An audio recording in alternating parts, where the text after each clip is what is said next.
There we go. All right, you guys. There are 111 people in here. This is the biggest group we've ever had in the clothing call. I wonder why. Tech. It is May 3rd, 2023. This is the clothing call. If you stumbled in here accidentally, we talk about men's and women's clothing every single week. Yeah. Occasionally, we are, this is my disclaimer that I put at the beginning of every call. Occasionally, we are not safe for work or small children's ears. We are talking about bodies. So if you're at work, you might want to put your headphones on. Sarah's got it under control. She's ready. She's modeling the appropriate gear. Otherwise, your coworkers may be hearing about boobs and butts and, you know, inappropriate 12-year-old stuff wafting over your cubicle wall. So, yeah, anyway, because we do talk about bodies in the clothing and talks about, you know, that covers our bodies. So that's kind of where we go. And the door is closed too, Sarah says. Yes, I do the disclosure every time because sometimes we go a little sideways. We are gonna do things a little bit differently today. So Patty and Doctor, do you have questions or what's going on? Yeah, mine's just super quick. Okay, go for it. When you pick up clothing and it's normally like an X out over the label, yeah. Does that normally mean like that's a flaw probably like from like a store, or is that them just like not necessarily? Sometimes stores, like if it's a clearance item, they'll black it out so you can't return it, or if they've sent it to outlet, they'll black out their label. But I just take a picture of it. I have never noted it in the description as a flaw. I just call it as a good, just take a picture of it. All right, I was just double checking. That's what I thought. I just wanted to make sure. Yeah. Thank you very much. Doctor. Hi, Michelle. Hello. I have two questions. One is, do you think you need to be a woman to be an expert in women's clothing? No, not at all. Okay. And then another. Do I need to be a guy to be an expert in men's clothing? Well, I think I'm a much better men's shopper / know the nuances of the clothing itself than I ever will with women's clothing. Yeah, I didn't know anything about women's clothing when I started. Nothing. Okay. I wear soft pants and t-shirts. Me too. Yeah. You know. And then another one is, do you think it's easier to thrift, to find profitable items at the thrift store during rummage sale season? Yes. I agree. I think probably it depends. Like community sales, church sales, like if they're big, sometimes you can buy good stuff and a little bit cheaper. But I try to stay away from like going here and then here and then here and then here for like, because you spend your whole Saturday and you may or may not find anything. Yeah. If I can find a good giant community sale or a big church sale, then it's worth my while. But otherwise, I don't do garage sales with them. So, all right, guys. So here's the deal. Last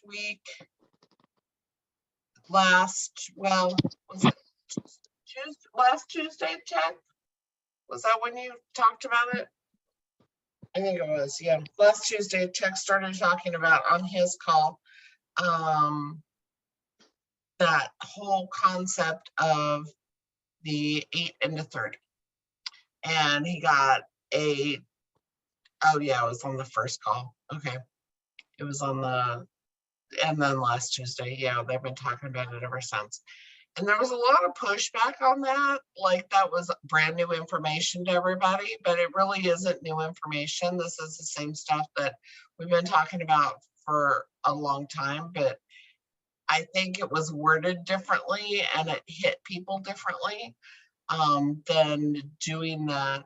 Because we've been talking about for a long time, staying away from those $10 items. And y'all keep pushing back at me of like, but those things sell. They sell. I sell Knox Rose every single day in my store. I sell Faded Glory all day long in my store. I sell Morona all day. Well, yeah, but then you don't factor in the 10 pieces of Morona that never sell because it's Morona. You may sell one, but one of your 10, but the other 9 are kind of hanging out in your inventory. So it's not anything new that we've been talking about, but I think it hit some people some differently, and there was a lot of pushback. There was a lot of pushback in the comments. There was a lot of in the coaching call. There was a lot of pushback in text call. Chris started talking about it the next morning on Wednesday morning, and there was a ton of pushback. And I was trying to figure it out, and I was trying to like understand why there was so much pushback. Because it was like, I think, you know, Tech and Chris are trying to explain that this is not as hard as what we make it into being. You don't gotta do the grind all the time to make this business viable. I mean, it is a model, and if you love it and you don't have anything better to do, then do it. Like, absolutely. There's money to be made in slinging junk. I've been slinging junk for 10 years. So like about a third of my store is good stuff. About a third of my store is like middle of the road stuff. And about a third of my store is garbage. And it's the garbage that, you know, like it sells to a certain group, and then the good stuff sells to a certain group, and that's totally fine. If that's the way you want to run your business. The hard part is that most of us are very small business owners, and you eventually run out of room, or you get inundated with the garbage and go out of business. So there was a ton of pushback. And then, you know, because I was in a cranky mood anyway, it made me really, really cranky. As you guys know, if you've been around for a while, I have not thrifted since March of 2020. I haven't walked into a thrift store. I haven't ventured. I very rarely venture out of my house. I am 51 years old. Just turned 51 in March. I have some mobility issues, which I don't know, like some people know about it, but like I'm not quick on my feet anymore. And part of that is my own fault. Part of it is where I was living before. And like, there's a whole bunch of other factors that are going on.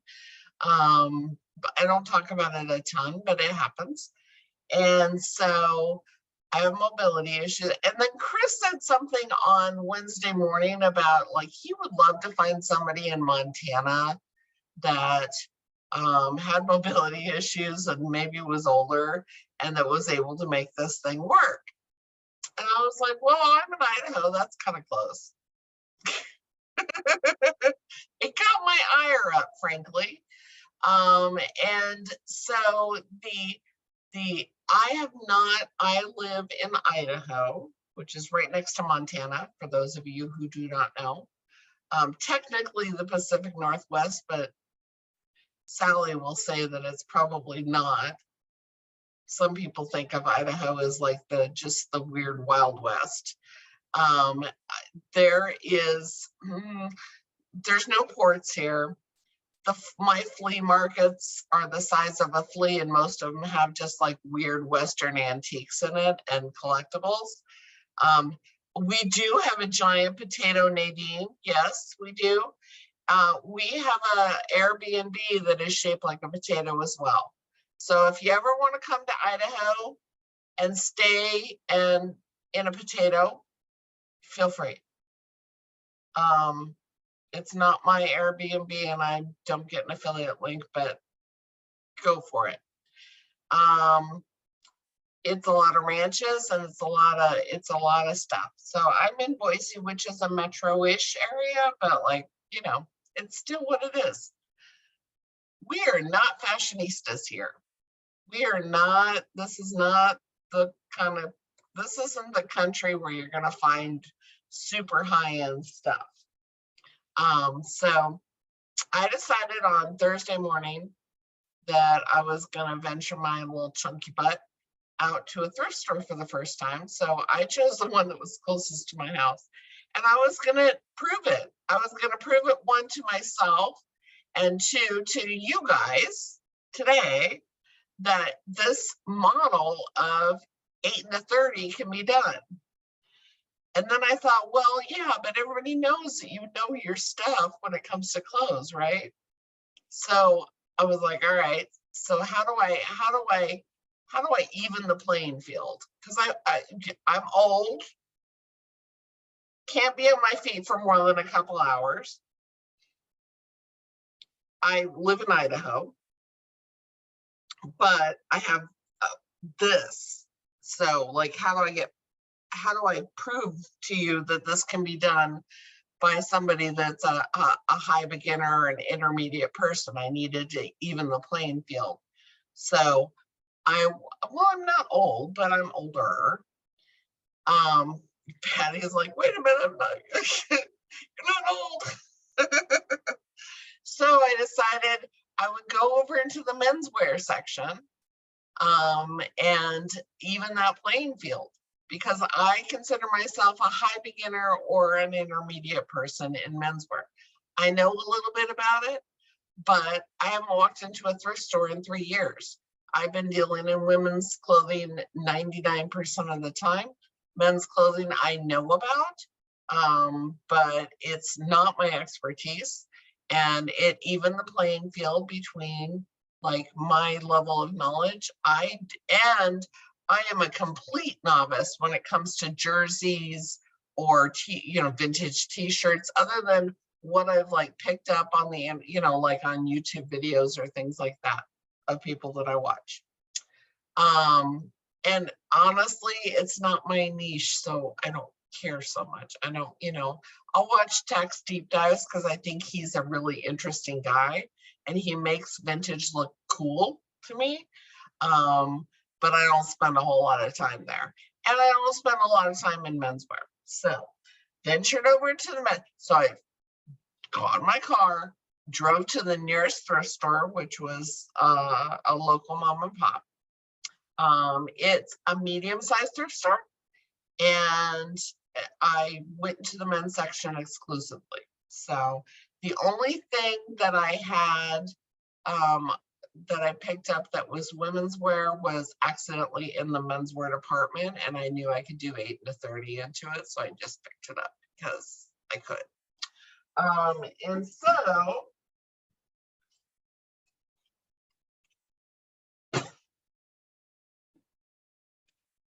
we're gonna do a haul.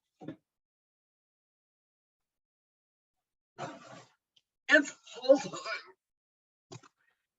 time. There's a couple of hits in here of like decent stuff. There's a couple of clear misses where I was getting cocky and thinking I knew stuff. So as we go through this, I encourage you, and yeah, Tech is saying Idaho hasn't thrifted for 3 years, found $20 profit items outside of my niche. We can all do this, guys. So yeah, this is doable. If I can do it in Boise, Idaho in 2 hours, like Chris was saying today, like up to 7 hours, I was like, what? 7 hours? Come on, you guys. We can all do better than that. One thing I did discover about myself is that it was really hard to get out of my rut in my head of picking up crap. Like, I know stuff that'll sell and flip quickly, but I had to pass it up, and it was hard because like I am used to going, even 3 years ago, my muscle memory is to come out with like 12 bags, not one. So like, it was really, really, really weird for me to like switch up that and say, nope, nope, not worth 30, not worth 30, not worth 30, not worth, oh crap. I'm never going to find anything. It's not worth 30. It's not worth 30. So, all right. Here we go. So, first thing, I mean, this is the one that was where it kind of popped into my bag.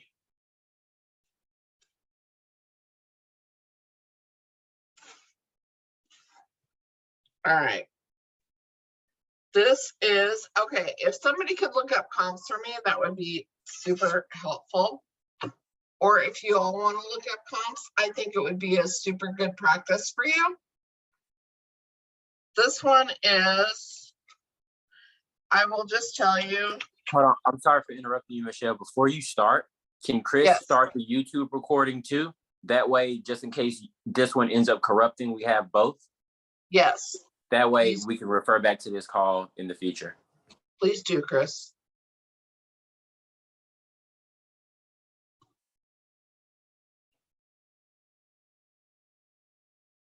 Did you start it?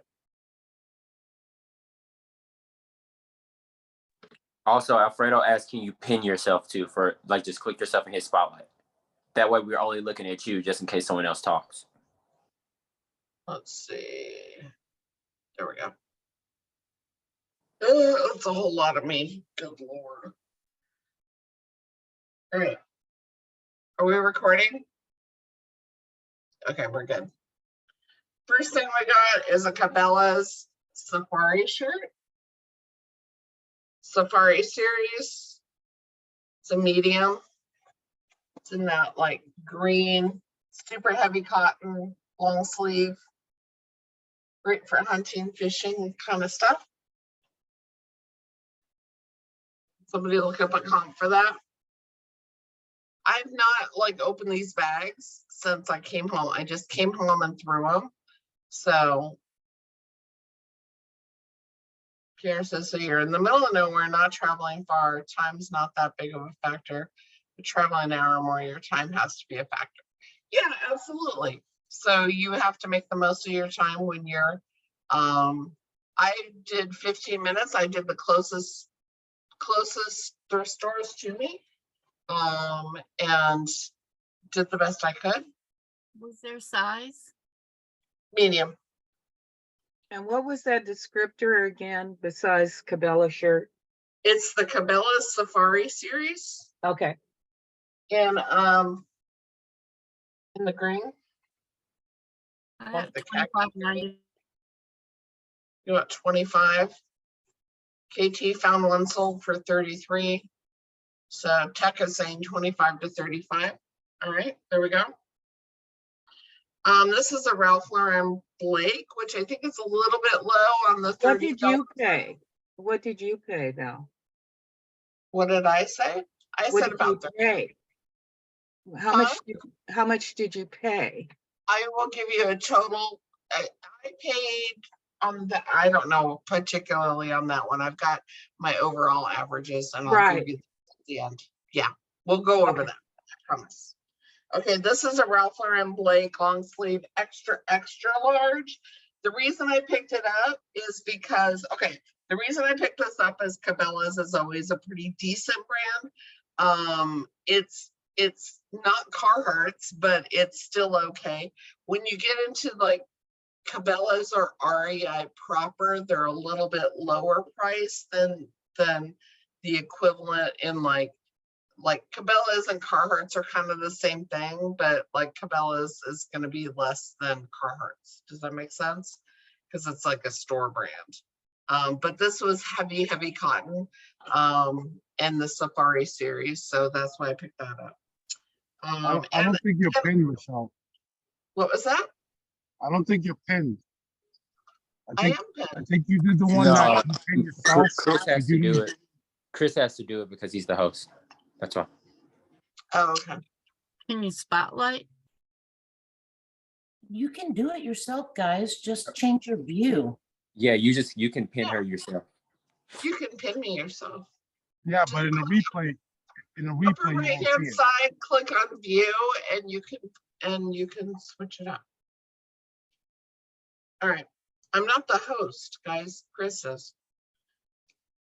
All right. This one is a Ralph Lauren extra large Blake in long sleeve.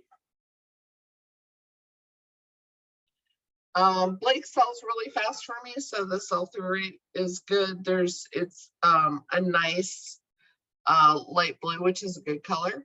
And yeah, I think it's about 24, somewhere in there. Rachel's saying 15 to 30, 659 active, 708 sold. Most are under 20. I think the size is going to knock it up though, Aaron, or in that size and style, or Rachel. Extra large is why I picked that one up. Okay, here is one. It's called Isaiah Napoli, and I had to look this one up. It's ISAIA. It's the first time I've ever seen this brand. And then it says, I don't know if you can see it or not. It says Napoli right underneath the Isaiah. ISAIA. It is a size 15.5. It's made in Italy. The reason I picked it up is when I touched it, it was really high quality cotton fabric. When you go through a whole bunch of these, like some of them, like some men's dress shirts are like really thin. And when you touch one that is quality, you know. So like when you're going through the racks and you're not sure, if it feels cheap, it probably is cheap. If you feel that quality fabric, stop and look it up. I also, we've talked about this before. This, like these tags that are like tacked in and not necessarily like flippy floppy, have a tendency to be the higher end brands. So you can kind of look at the tag and say, yeah, that looks like a quality tag. Be careful though. Another thing you can do, the made in Italy is another clue. If you look down here, this is a lot in menswear, but they'll put like these little tabs here to keep it from ripping. So like when you're tucking your shirt in, the fancier brands will put like a little tab here or extra stitching to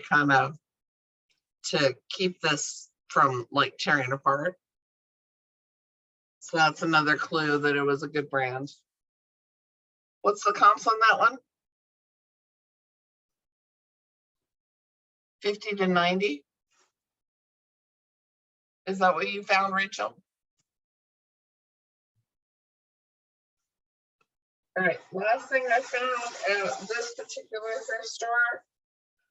The reason I picked this up is because it looked interesting to me. And I wanted to, this is Rebel Minds. Yeah, so great. Oh my gosh. And it was just, it's like a windbreaker. But I'd never heard of Rebel Minds before. But I could see it from a mile away. So like, I could imagine somebody out and about and it looked like decent streetwear. So, and it feels like not cheap. It's lined. It's completely lined. So you can look and see. It's got the mesh lining in the hood. So it was definitely one that I wanted to look up. It's in perfect condition. So it's called Rebel. Again, it's got that tacked in tag. Like, so it's maybe a little bit higher quality. It's a size medium. And then the thing that says it's by any means necessary. So text says $39.92, same jacket. Yeah, Rebel Minds. And then I found In the menswear department. This is a women's. Again, Cabela's. Can't see it. This is a camo jacket. This is women's. But it's like a heavy, it's called Outfit Her from Cabela's. And it is, what's the pattern? Western Zone or Zone Western. All camo has, like all real camo will have in the pattern itself, it'll say what kind of camo it is. So you can look up the style of camo and you want to put that in your title and your descriptions. But this was a really nice heavy fleecy type jacket in the women's department, and it had the full zip on it. So it's nice for the women that go out hunting or, you know, hanging out in the, this one is Cabela's.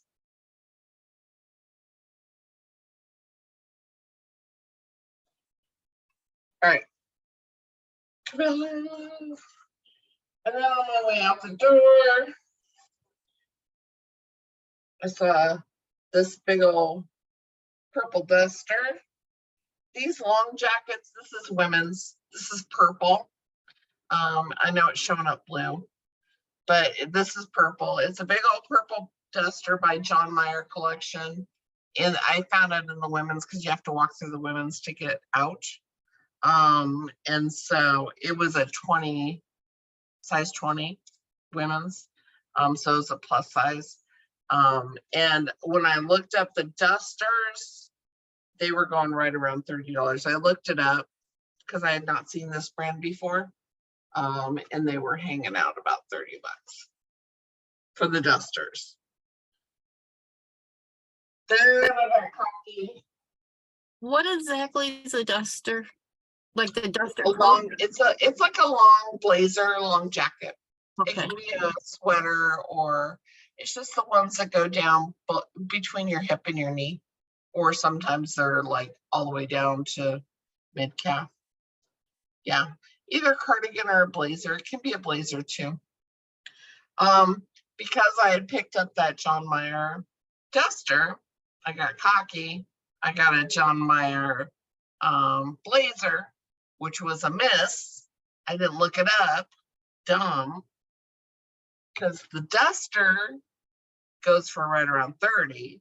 The blazer goes for right around 15. Oh, Ashley, that's a good point. One of the things that I did before I left the house is I went online and did the zip code thing with the menswear, just to kind of refresh my memory as to what I might find. Some of the stuff I found, and then some of the stuff was like, yeah. But I just wanted to kind of front load my Rolodex a little bit in my head. It's not anything you write down, but it's something that you kind of, it gives you clues when you're out and about.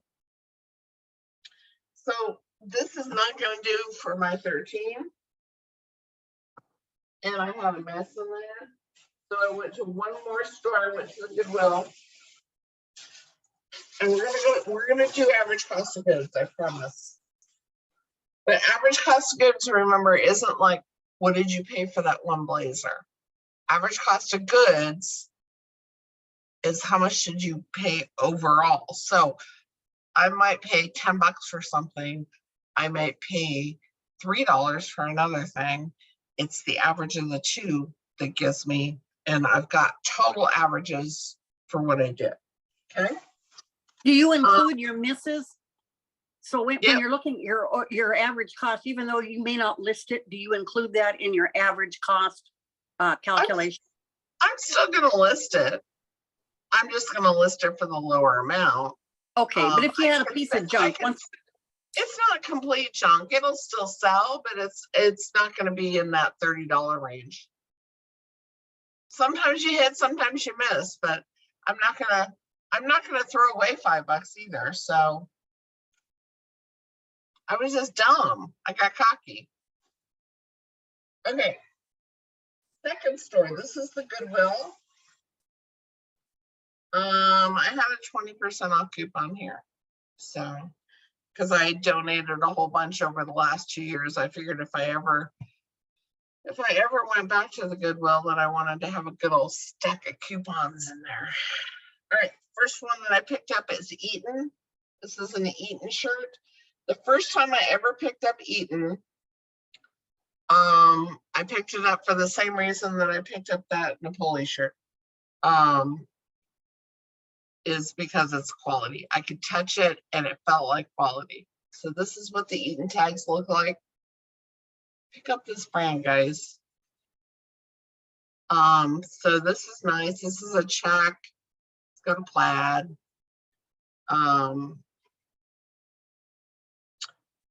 Button-up shirt, an 18 would be like an extra large.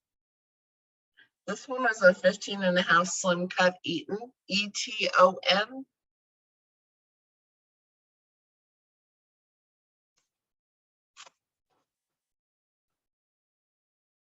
So I didn't have to look that one up because I knew. More in here.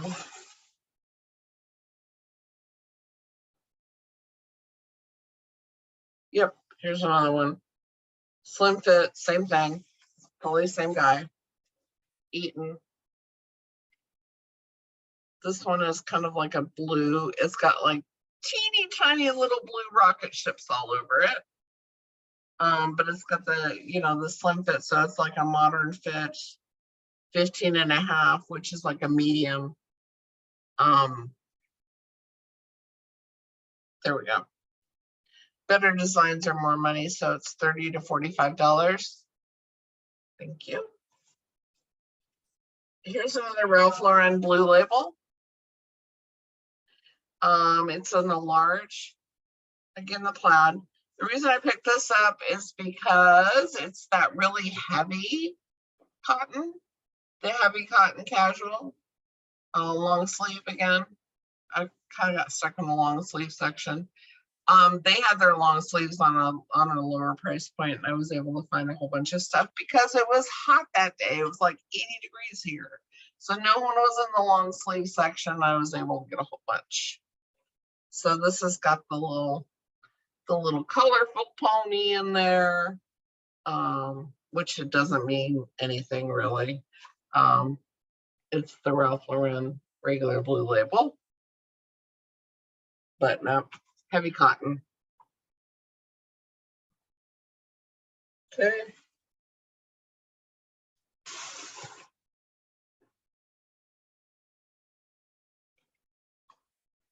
This is a Xenia shirt. Esmeralda, I can't even pronounce it. But no, this is a fancy Italian suit guy. It's Z-E-G-N-A. This is the Z by Xenia. I knew that it was the fancy suit guy. That's why I picked this one up. Did not look up a comp on this one. Thank you. Thank you, Tech. I know the suits go for between $100 and $150 depending on the size. They've gone down a little bit, and I know that the shirts have gone down a little bit since my early thrifting days. They're not as cool, but this is still a really nice shirt, long sleeve.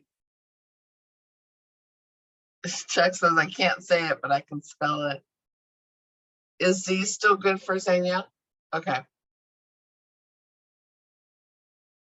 The old brown Zegna is no good. Okay. Shoes are good in this brand also. Thank you. Anybody get a comp for that one? Because some of them I did not even look up comps. A lot of these I did not look up comps. This is a Ralph Lauren, again, the Blue Label, extra large. The reason I picked this up, it's short sleeve. It's seersucker. 30 to 50 for the Z. Okay. Seersucker is a really popular at this time of the year. So I figured even if I only get 25 for this or 22-ish, that it's gonna sell really fast. So I did not look it up. It's a button down collar, extra large though, and seersucker being a really, especially on the East Coast where it's really humid, seersucker dries fast. And it's kind of, it's usually in this stripe, but it's like textured. I think you can kind of see the texture in here. It's a lightweight texture. A lot of times it's in cotton. Traditionally it's cotton. Traditionally it's worn in the South. Like men will have like all seersucker suits. Like if you're walking around Savannah, there's people that would walk around in all seersucker. All right, $28.99. Yeah, Matlock. It's kind of like it's a Matlock shirt. So $28.99. Oh, that's better than I thought. I thought it was 24. Okay. And then lastly, again, this was in the men's section, but it's women's. It's a spider jacket. It's SPYDER. These are in every thrift store in the world. This is a women's jacket. Men's jackets do a little bit better, but I picked it up because I knew it would flip. They all have this like little spider in the as the logo, embroidered logo. They all have this embroidery on the back. There we go. What was the name of that one? Spider, SPYDER. You can find that in any thrift store in the country. It's kind of like the North Face. If you find that one, Arc'teryx or Spider, pick it up. Yeah, I don't understand. Spider used to be huge. Spider used to be amazing. It's not as amazing anymore. But I still love it. So when I see it, I pick it up for myself. Yeah, it's still prolific. So It's Spider with a Y, right? yeah. They sell it at Costco. Oh, that's why. That's why it went up. There we go. Rachel says I find so much kids Spider here. The kids doesn't do as well. The women's does kind of in the middle, and then the women's or the men's does the best. If you can find a men's packable spider down jacket, that's good money still. Yeah, the Orvis Costco sucks. Orvis is good. All right. So that's the end of my haul for Thursday. So then I was like, all right. So then how many pieces did I get? A bunch. There's a bunch. How many did I get? I got 14 pieces. So I got my 13. And most of them are hits. There's a couple of them that are less, but some of them are worth 50. So that more than makes up, like, remember looking at averages. So like a couple of them are going to be like in that $25 range. And then a couple of them are going to be in that much higher range. So it's an average. That's why I wanted you guys to look up comps. Because I want you to see that it's not just a matter of, so like you can afford a little bit of a miss and it's not going to kill you. It's not really a miss. I'm still going to list it all because it all averages out. And that's the whole point. So like this spider jacket, I may list it for, 29 or whatever, and I may get 22 for it, which is totally fine with me. I have wiggle room because I have it priced at 29. And then there's another thing that I may price at 50, but I'm going to get 40 for it. So that's well above that $30, that $20. So like at the end of the year, when you're looking at it total, you still are 100,000 in profit because your average overall is you don't throw away the things that are misses, is my point. You still list them. You just have less wiggle room in them. And you try and move those as quickly as you can. So you might like underprice those a little bit just to get them to move, because you want to empty out that space in your inventory area to make room for the $80 item, right? All right, so then I got to thinking. Okay, so somebody's gonna say, well, one, you only went out one day. Two, you're asking us to go out every single day, or until we have like 91 things a week. That's a lot. So I went out the next day. So this took me 2 hours. 2 hours. 15 minutes drive time. You may have a longer drive time. Totally understandable. You're also younger than me and can spend out longer time than me, probably, than 2 hours. This took me 2 hours at 2 thrift stores. Tech says, so far these brands have been very basic stuff, no limited edition. Yeah, nothing crazy.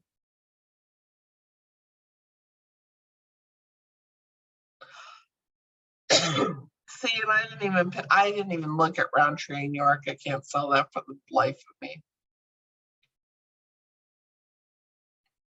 All right, so let's go on. I went out the next day. That's what I was thinking. It's such a like pass by brand. And then all of a sudden I was like, wait, this like consistently gold label sells for like $30. Huh. Crazy. I know. It even feels cheap. All right, so the next day I went out and I was like, all right, so I gotta recreate this for day 2, because otherwise you guys are gonna tell me that it was just a one-off and I got lucky.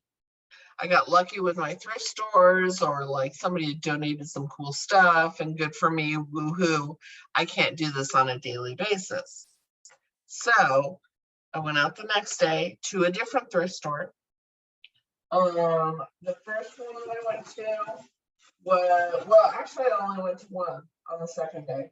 The second day I went to the Goodwill that I knew had a large men's section. So again, I know I'm still in Idaho. I'm at the Goodwill, which is like, Goodwills are all over the country, so I'm not at mom and pop. All right, here we go. First thing I pulled up, LL Bean. This is the chamois flannel. Chamois flannel is super heavy, super dense. It feels like a chamois cloth. It's a chamois cloth. You know, the chamois cloth that you polish your car with? The really dense flannelly, you know, that stuff. That's what these are made out of. You may not be able to pull $30 out of a regular LL Bean flannel, but you can definitely pull it out of the chamois one. Okay, that's a good to pick up.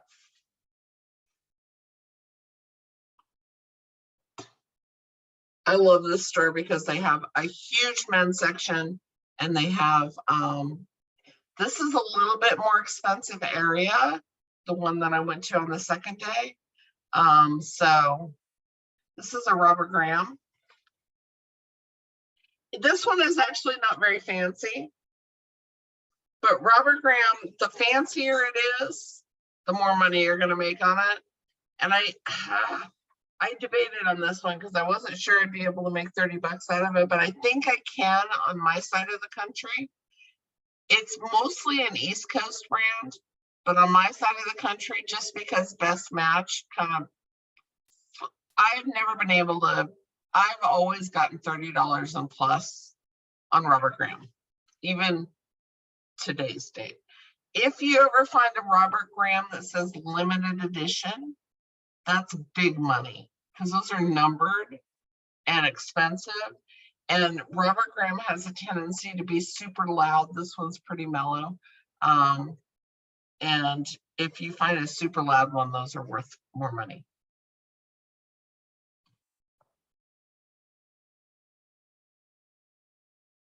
Okay.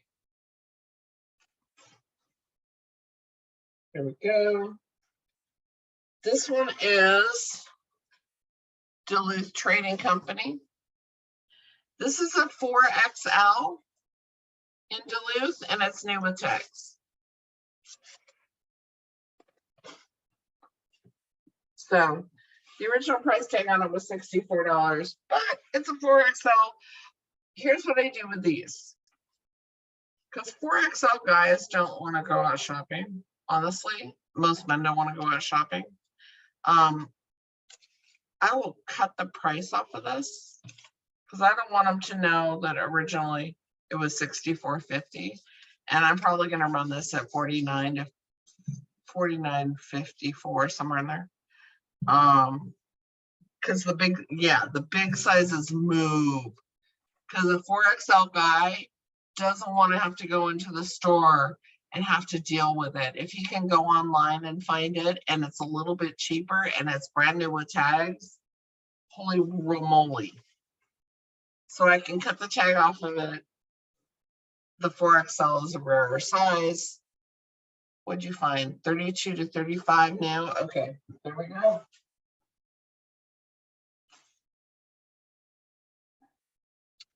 This one is, okay, this one is a miss. This is, this is me getting cocky. It's KS Signature, which is, I wasn't even thinking, which is king size signature. It's their signature line king size brand. The king size brand is kind of like Foundry. It's like the plus size guy lines. They sell, but they don't sell very much. So this one is a miss, but it is a size 24 dress shirt, which is like a 4 or 5X. So it's huge. It's really, really, really, really big. Again, the big guys don't want to go shopping. I know it'll flip, but it's going to be about 20 bucks.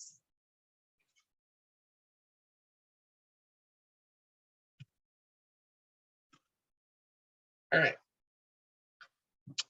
Here's a brand that unfortunately is not as good as it used to be. It's Untuckit. Used to be a really good brand. I know, strike one on the discipline scoreboard. I know, I'm taking my whips. Untuckit used to be a really great brand. It's not as great anymore. This is a medium slim fit, but it's that gingham color. It's kind of like, this is like a silky summer weight. So it's probably between 25 and 30, I'm thinking.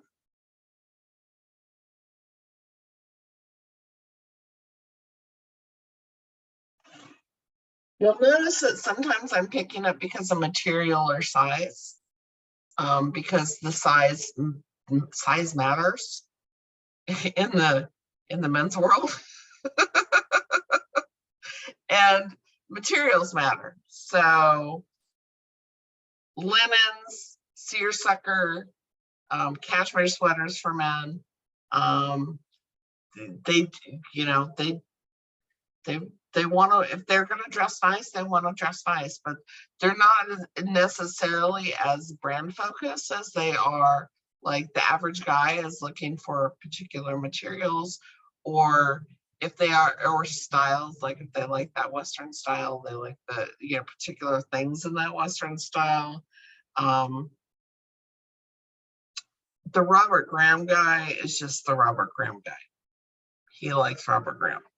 So Rachel, behave. All right, this is Wrangler.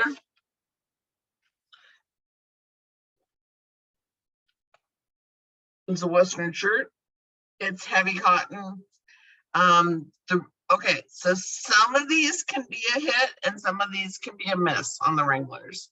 So Wrangler Western shirts, what you're looking for on vintage Wrangler Western shirts is this one is snap button. It's got those pearl snap buttons. The true cowboy guys that are gonna go to the Western bar and boot scooting, like the stripes. They enjoy the stripes. They like it to look like pure Western. And this has got the extra long tails. So this is the Wrangler extra long tails.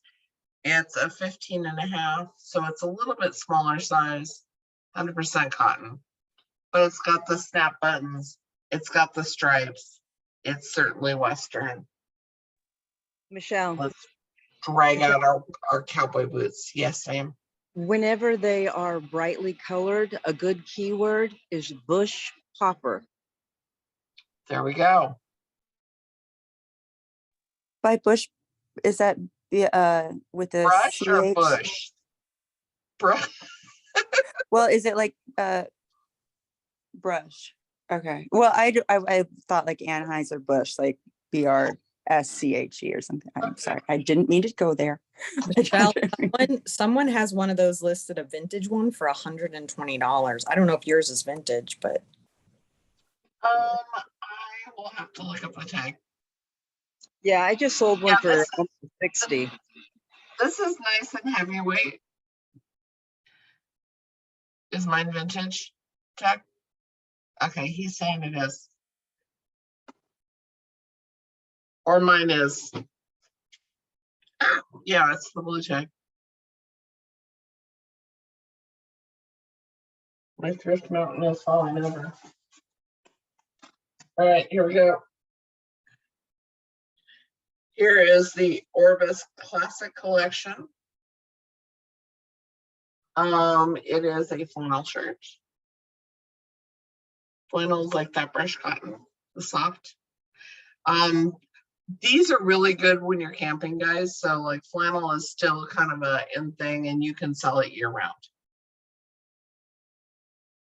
So Orvis. Picked it up because of the brand. And the fact that it's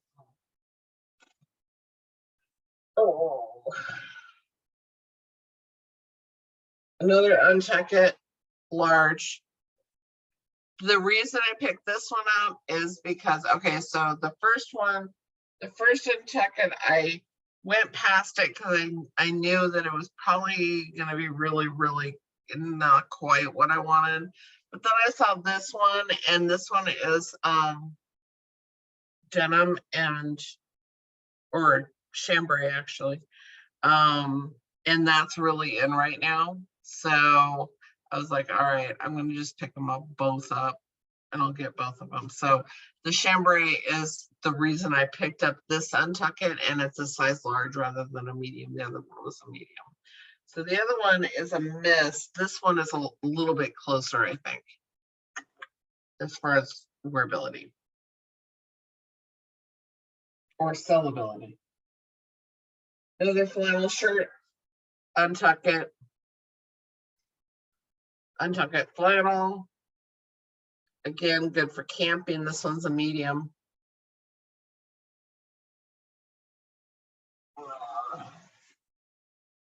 Here's Orvis again. This is like this super, super heavy jackets. Like this is a super heavy flannel. Heavy, heavy, heavy, heavy, heavy. Like you can wear it as a barn coat almost in the springtime. So these are really, really nice. These are perfect for layering for camping. This should sell really, really fast and easily in that $30 range. Oh, absolutely. I will sell the flannel at this time of year. Remember, people camp. And I sell, like, I love selling flannel. I sell it year round, but I sell it actually more in the summertime than I do in the wintertime because they can't find it in the store in the summertime. And if you're going out camping and you just burned up your last flannel in the campfire, then you have to find it somewhere. And they will find it with me. All right. Zach, I need your help. Because after I, so like, I was going through and it's like I had a lot of Orvis in there and I was thinking these are kind of missy. So I went over into Jersey Land, and Jersey Land is not my land. Jersey Land is where I skid to the bottom of the row as far as knowledge goes, other than what I've seen in the group. And honestly, I haven't done a whole lot of the deep dives because it's not my niche. I mean, I trust tech to kind of like, you know, I don't get that stuff in. And I know how to run comps. Like if I get something sent to me that's a Jersey, I know how to run it. Like I can figure it out. So I ventured over into Jersey Land, and I think I found something that's really cool, but I'm going to wait until the end to show you that one. And I know I picked up some misses. I know. All right. So this is my first miss. This is an NFL on field, Seattle Seahawks. So we got, okay, let me show it off because it's a miss and I know it's a miss. This is not going to be like a big deal, but like I'm gonna make it as cool as I possibly can. All right, hit. It's got a hit. Got no hit there. Hit. It's like NFL is the lowest quality brand for football stuff. I know. That green under the collar is pretty good, though. I'd make sure to show that off in the photos. Oh, there you go. Hit. Yeah. All these hits, but that's a $20 profit miss. I know. I was feeling it. I was like, oh, maybe this will be cool. And I didn't look up. The comps on these are hard. Yeah, it's like $15. All right.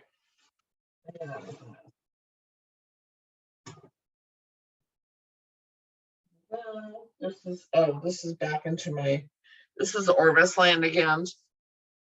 This one is a regular, it's that really lightweight kind of nylon-y polyester stuff that you wear when you go fishing. So that's why I picked this one up. Orvis short sleeve.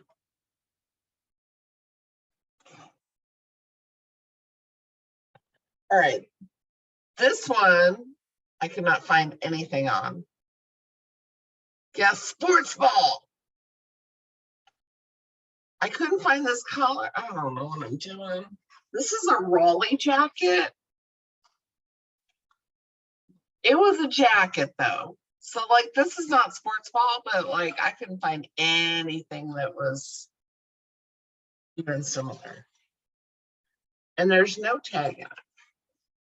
So it may be a total mess. Oh wait, there is a tag on it. Or it may be fake.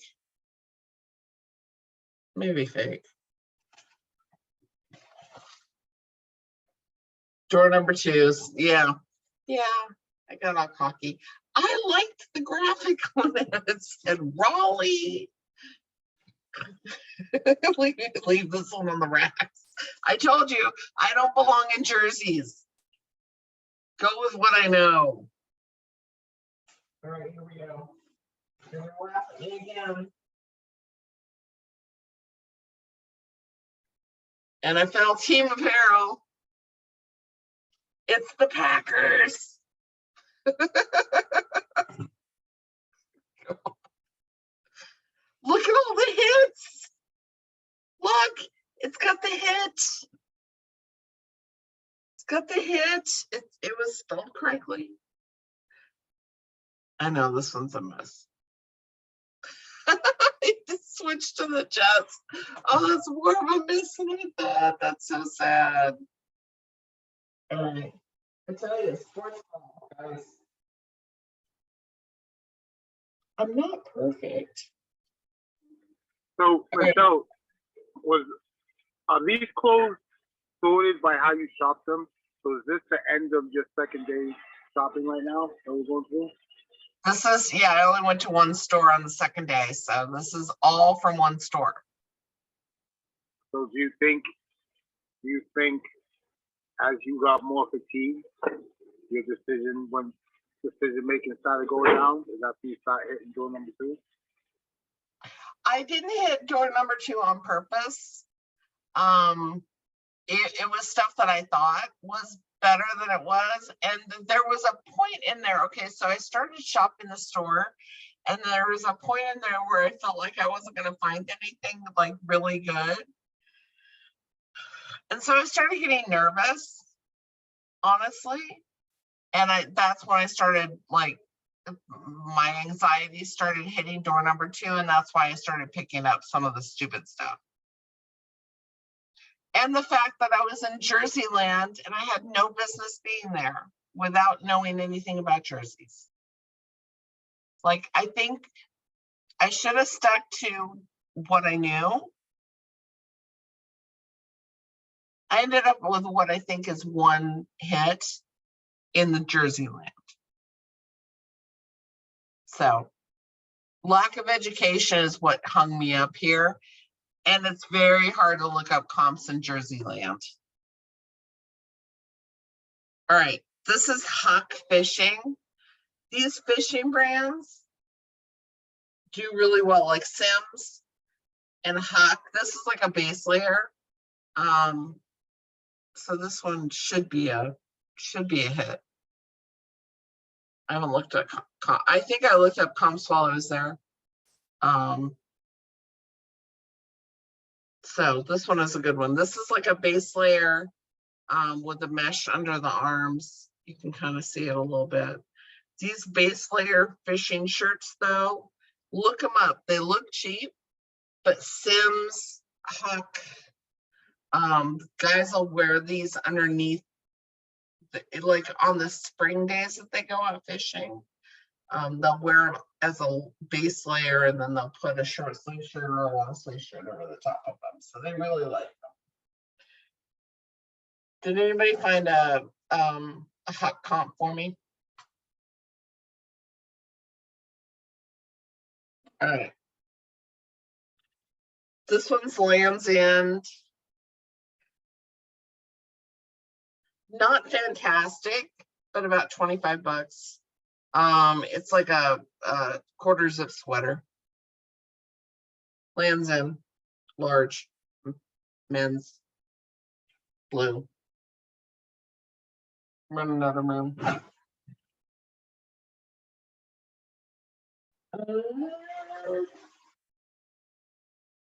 Land's End hoodie, same thing. The reason I picked this one up is actually because of the color. I knew it would sell fast, so about $25 on this one too. This color, burnt orange, is really in this year with the younger guys. Anything that's the Carhartt colors, frankly.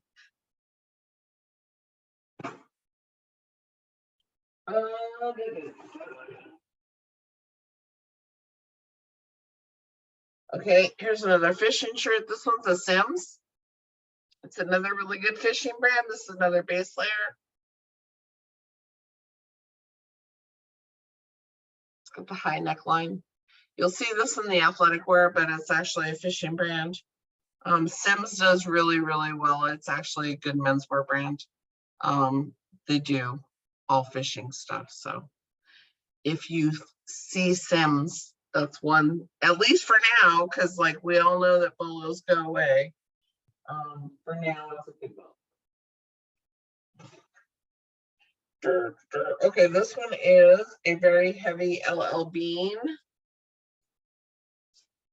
quarter zip blue sweater, similar to that Land's End one that I just picked up, but it's heavy, heavy. This is super heavy. Slightly ribbed, low on the ribbing, size medium. And LL Bean is going to fare better than Land's End. Traditionally. This one is sadly a miss. It used to be, and this one I hemmed and hawed over, but the price was right. So like,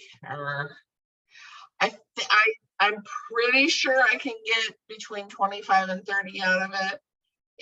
It was a sad. So like this is an old vintage Pendleton shirt, but it's really holy. Like it's got some issues going on. It's the wool ones. Used to be able to fetch like $100 for them regardless of the condition. But this one, there's a lot of moth holes in it. I think I can still squeeze $25 out of it. It's got the, what you look for is the little loopy here. That makes it, that's one of the clues that it's like really old. I don't know if you can see this. So like at the top button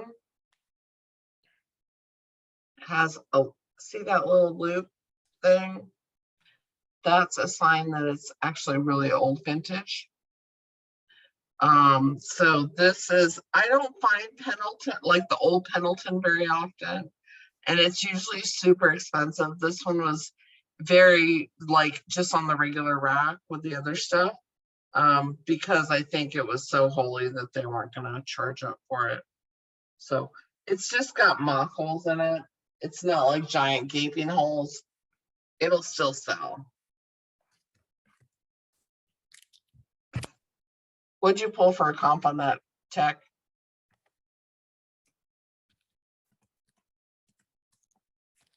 Oh, he's showing 39.49. Oh, I might make some more money. Mine's in fairly poor condition, so yeah, yeah, I was about right. About 25 to 30. All right, this is one I need help with. I know it's Green Bay, but it's a jacket. This is Majestic. Full zip. Anything? Lower end, still sell 20 plus shipping, maybe 25. Okay. That's better than I thought. I know. Okay, here's what I need serious help with Tech. The reason, okay, so like as I was wandering through Jersey Land, I saw a really old patch on a shirt. And I was like, a patch is different than an iron-on or anything like that. So that to me indicated some age to it. So it indicated some vintage, plus the shirt was cotton. So this is a chalk line baseball shirt. Yes. I cannot find comps on this thing. It's the old chalk line made in the USA. It's a cotton shirt. The reason I picked it up is because of this patch. This patch is like sewn on. It's the elephant patch, which I know that they don't use anymore on the A's. So I wasn't, yeah, I knew, and this is crispy, like this has hardly been worn at all. So like this one I knew was good. And then I came home and I did look up comps for this one. I couldn't find anything for, I could find jackets, chalkline jackets with this logo, but I couldn't find and I could find chalkline shirts like this, but not in the Oakland A's. So. Can I see the tag on that? Yeah, it's the made in the USA one.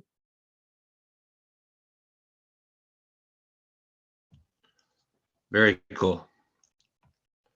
It's extra large.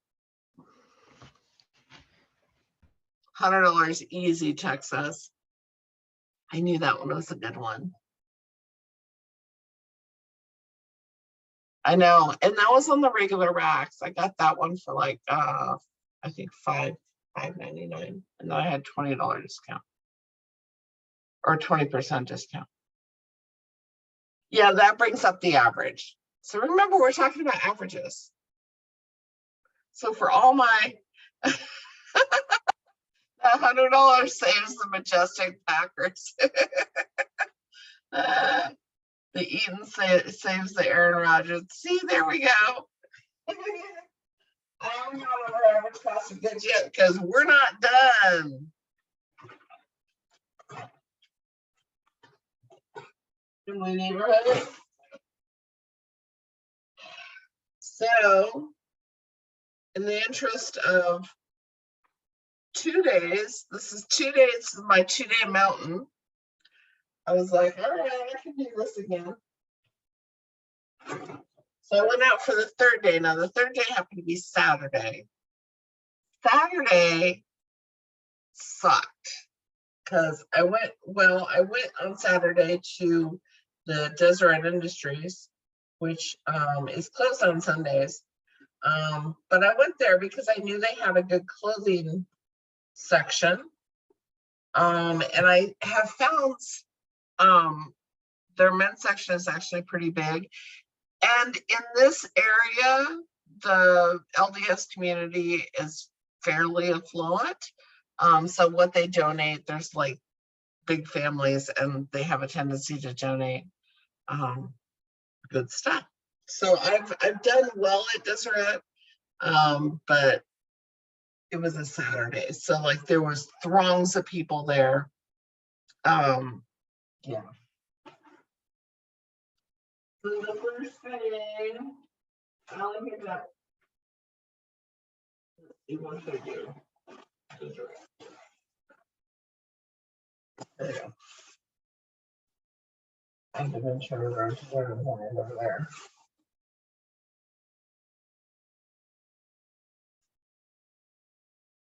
I went into Jerseyland. I'm a little more familiar with bike jerseys. Don't ask me why. This is a Castelli jersey, bicycle jersey. This is about 25 to 30. It's in really good shape. The women's bike jerseys, women really, really like the patterns.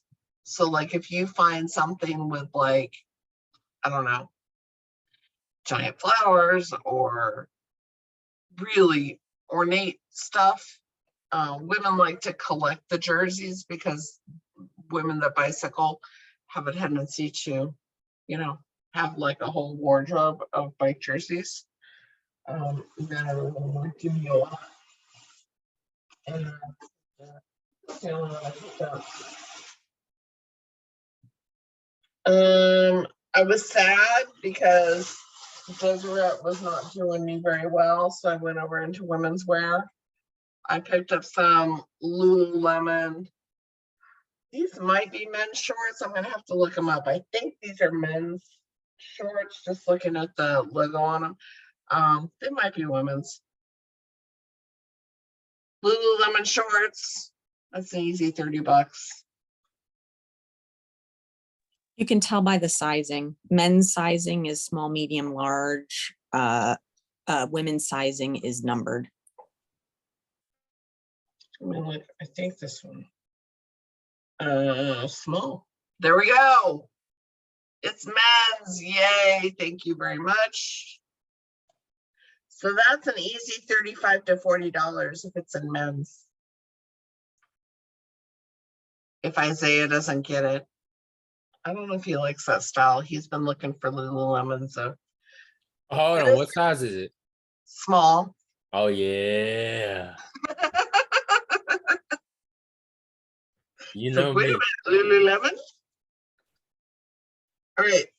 The reason I picked this up, okay, I saw this from across the room and I knew that it was good. This is a packable down jacket. It almost doesn't matter what brand it is.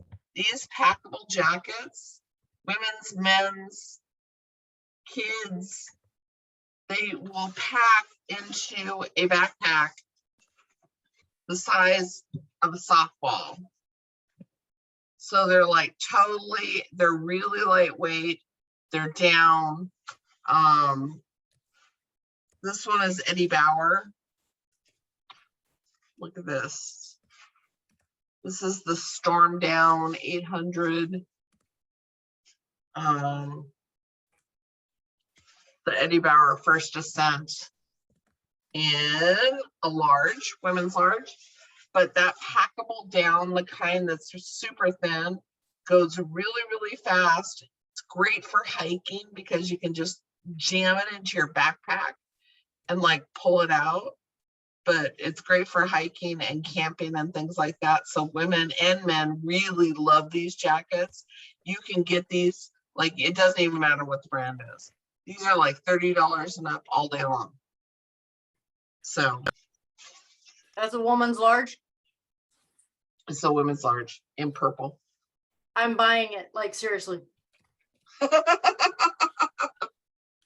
Seriously, I will PayPal you the money. I want that jacket. I had a blue one that I gave to my daughter, and then I shouldn't have done that. Eddie Bauer First Ascent, $69.99. Somebody's got one for sale.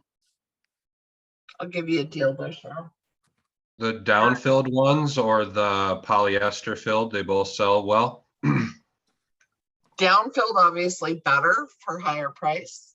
But yeah, packable, even packable poly, but like if you can find a down-filled one. What's up, Tech? I just want to pause and just say, these are items that you can find in every single thrift store. None of these are ridiculous. None of these are out of the ordinary. That Oakland one was a little bit ridiculous. You can find that one. If you go to enough stores, you will find that one. You just have to go to enough stores. Yeah. Like, we can all find these kinds of items. They are not limited edition, crazy spectacular. These are regular. This could be your bread and butter if you visit enough stores and get enough education and knowledge. Well, and this is bread and butter, guys. These are not things like that. Packable jacket's going to sell well. Cheryl is going to buy it from me. So, like, it's not, these are going to sell fast. It's not going to, you know, like, these aren't going to hang out in my store forever. Right. This needs to be our bread and butter. And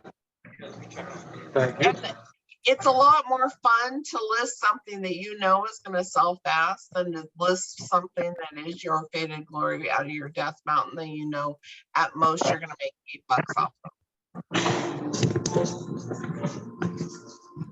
That's what I think. Who's making all the noise? Like you, Jeff? No, that's Isaiah, as always. That was not Isaiah. My thing unmuted, but that wasn't me. Jeez.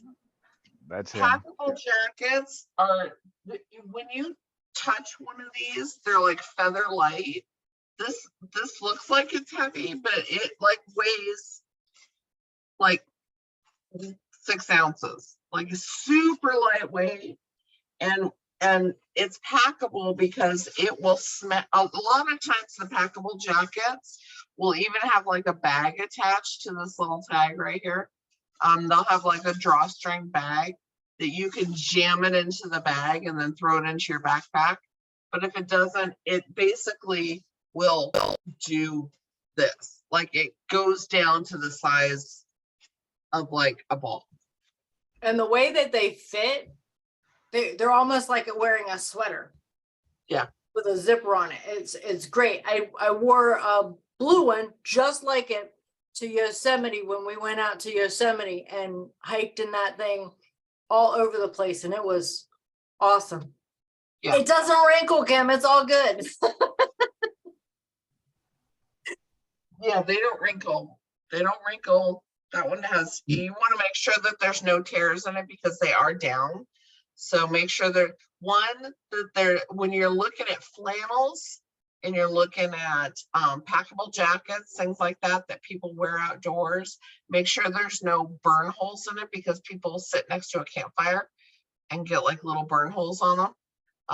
So you want to make sure there's no burn holes and no tears in anything down that you get, because you don't want to have like crazy feathers flying out. That's been the biggest flaws in those little packable jackets that I found, and I always find them when I get home. I sold a Uniqlo one for, I don't know how much I sold it for, but it was a couple weeks ago. Tech says this should be the bread and butter items of all of our business. If this is not your everyday consistent items you're listing every day, you need to find better items. This one is soft surroundings, guys. Soft surroundings can be hit and miss, but this is 100% cashmere sweater that will easily sell for $30, $30 to $40.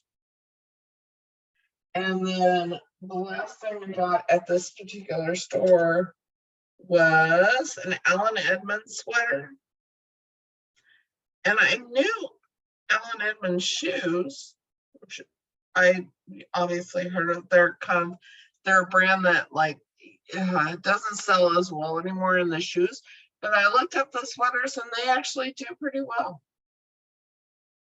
And I can't remember, I think this one is partly cashmere. Yeah, this one is wool and cashmere. So this easily $30.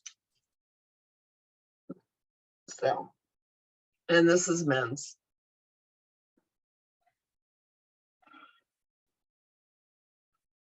Then I had to go to the post office. So I stopped in at this little, I have these two more things. Stopped in at like this little mom and pop thrift store that I used to go to. It's like the Assistance League thrift stores. And they've jacked their prices up crazy high. Holy moly jamoly. I was dying. But I found a couple of things. I found this one's majestic again. It's like a pullover. It's the heavy fleece line pullover though, with the pockets in it. 25, 30 bucks. That's what I was thinking. Only like if it was like just the pullover, but it had fleece lines. So I knew Majestic wasn't great, but the fleece line would do better. And then this is that Faconable, whatever it is. F-A-C-O-N-N-A-B-L-E. I don't know how to pronounce it. This is men's and women's brand, but mostly men's. It started out as a men's dress shirts, and you can still make decent money on the dress shirts. I did walk past them though, because the cost on the sell cost on those have gone down quite a bit. Falconobly, is that what it is? Faconable. Nothing new thrift says Faconable. All right. This is a full zip jacket, sweater jacket type. It's like got the light ribbing on it. It's got a little bit of a contrast collar. It's just a nice dad jacket.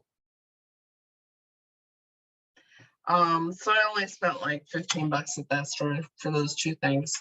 All right. So I picked up over 3 days, 50 items. I spent $249.39, which makes my average cost of goods $4.98.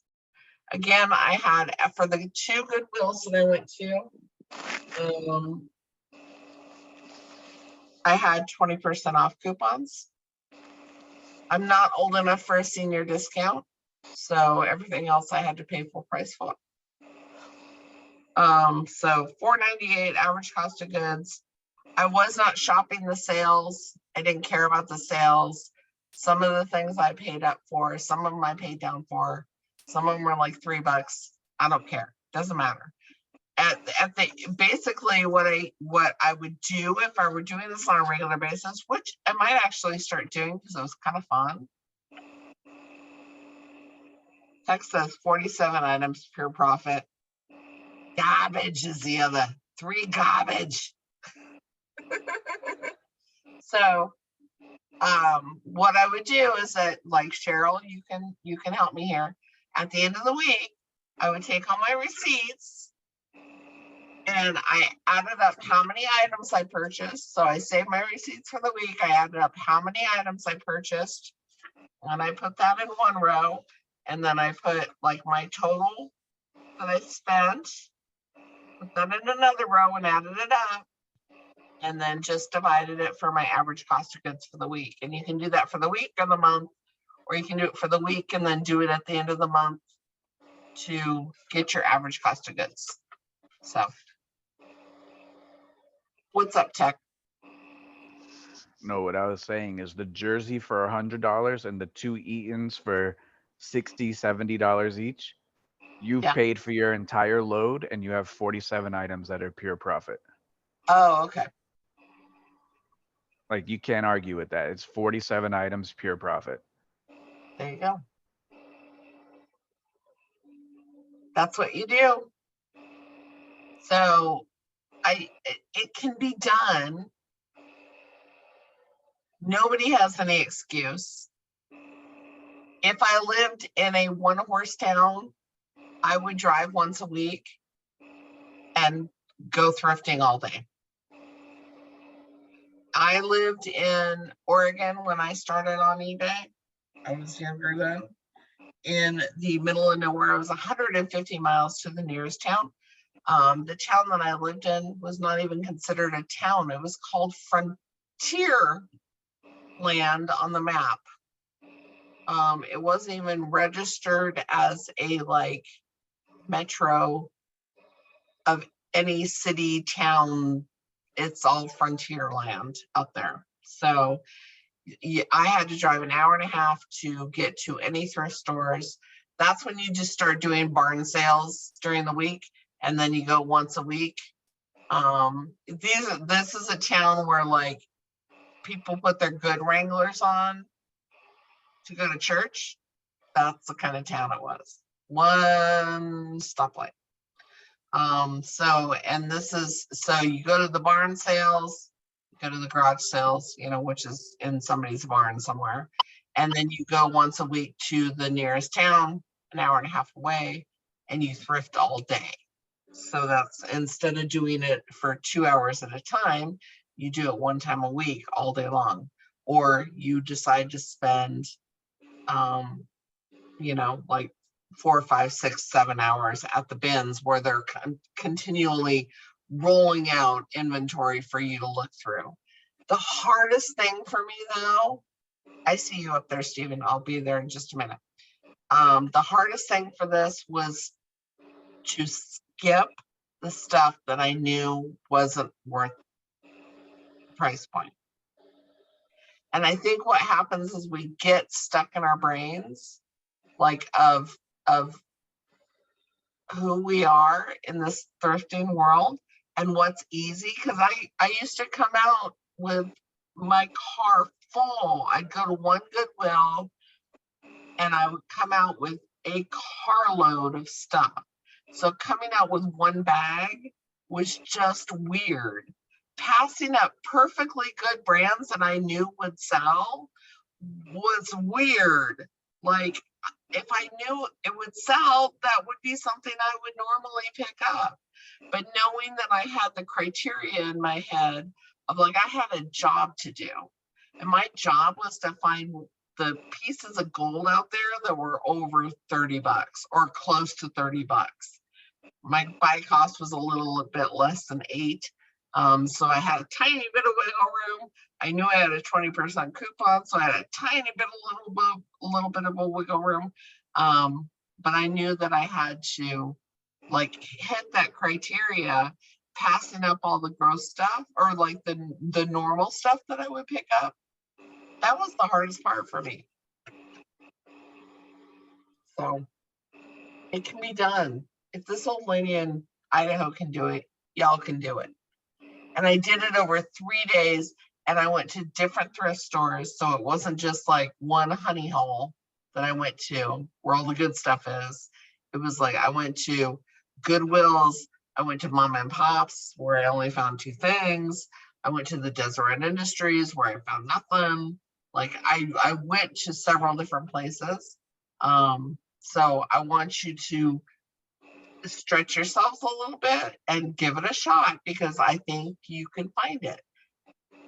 I think you can find it regardless of whether you go to the bins or whether you thrift shop, whether you live in the middle of nowhere. If you live in the middle of nowhere, it may be a matter of putting ads in your, you know, you may be at the grocery store putting up an ad on the little poster thing, because that's what you do when nobody's on the internet in your town. Like, I've lived in that town before, and you make it happen regardless. And you have people bring, like, if there's one thrift store in your town, you may put an ad on Nextdoor or Facebook Marketplace saying, hey, I'll buy your clothes.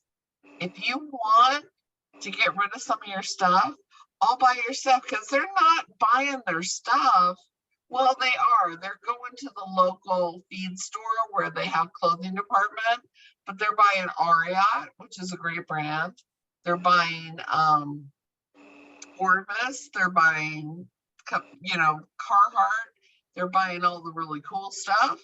And then when they want to get rid of it, they don't have a place to get rid of it, and there's no consignment shops.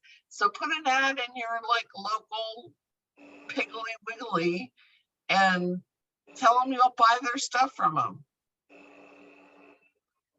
You might actually find some really good sourcing there.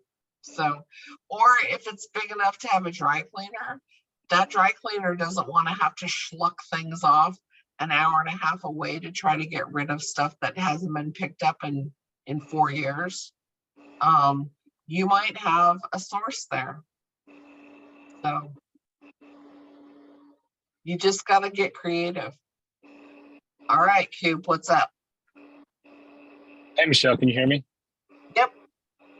I was curious to know regarding your flaw tolerance for everyday brand items, just maybe your thought process. And do you like have a calculator in your mind that says, okay, this threshold is about 35 out the door?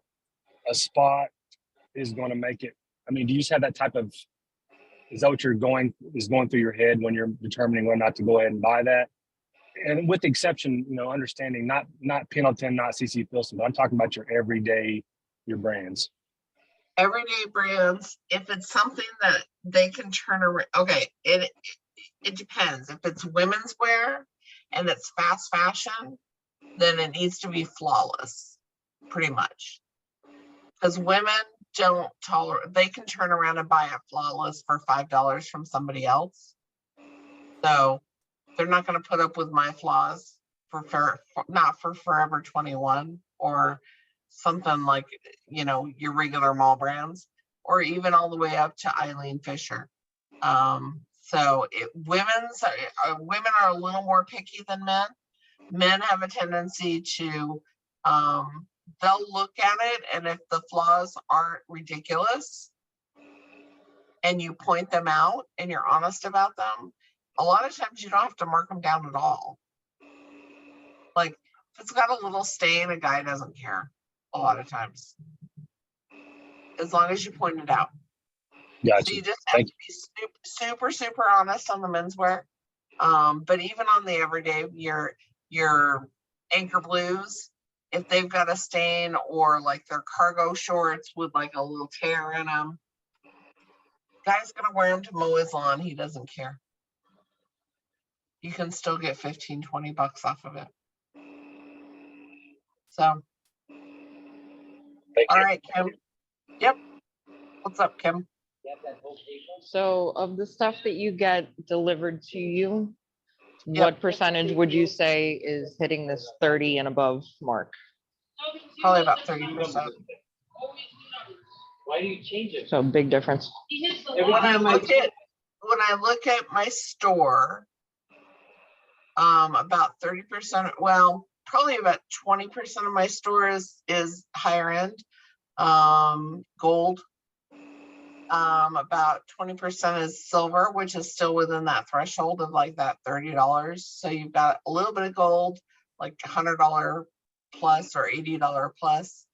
And then you've got a little bit of silver, which is that I consider silver anything like, 25 and between 25 and 60, 70. And then my trash is a little bit big right now, so it's about 30%. So you think you're gonna incorporate this into your business again? I think what I'm gonna do is, Isaiah was talking about this on his call too. I think what I'm gonna do is incorporate some thrifting and pull some better items, and I'm gonna keep it in the menswear. Because I don't have a whole lot of men's in there, but I know when I sell men's, it sells really fast. And I'm gonna continue to increase my knowledge in that. The difference between men's and women's is, one, men, again, are a little more tolerant to flaws. They're less likely to return items. They are, they know what they like, and everyday brands are still okay to them. So it's an easier market to dip your toe into than I think what people think. I used to shop in men's a lot. I really, really liked it. So I don't have a whole lot of menswear, but when I do get it, it sells really fast. And you have a tendency towards getting stuff like this $100 shirt is not as likely to happen in women's wear. You're going to get a lot of silver in women's, but the gold is not as prevalent, or you have to go through a lot. It is there, but like you have to go through a lot more clothes to get to it. Let's say I need to get in and get out fast because I only got 2 hours.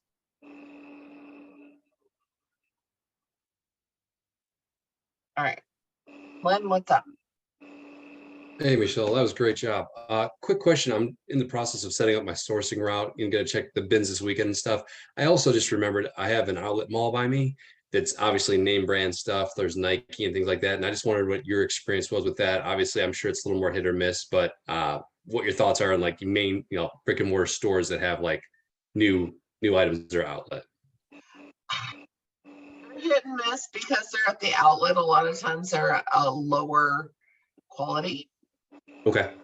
So outlet stuff is generally lower quality, and they're marked either outlet or they have like little dots underneath it. So a savvy buyer will know that they're outlet items.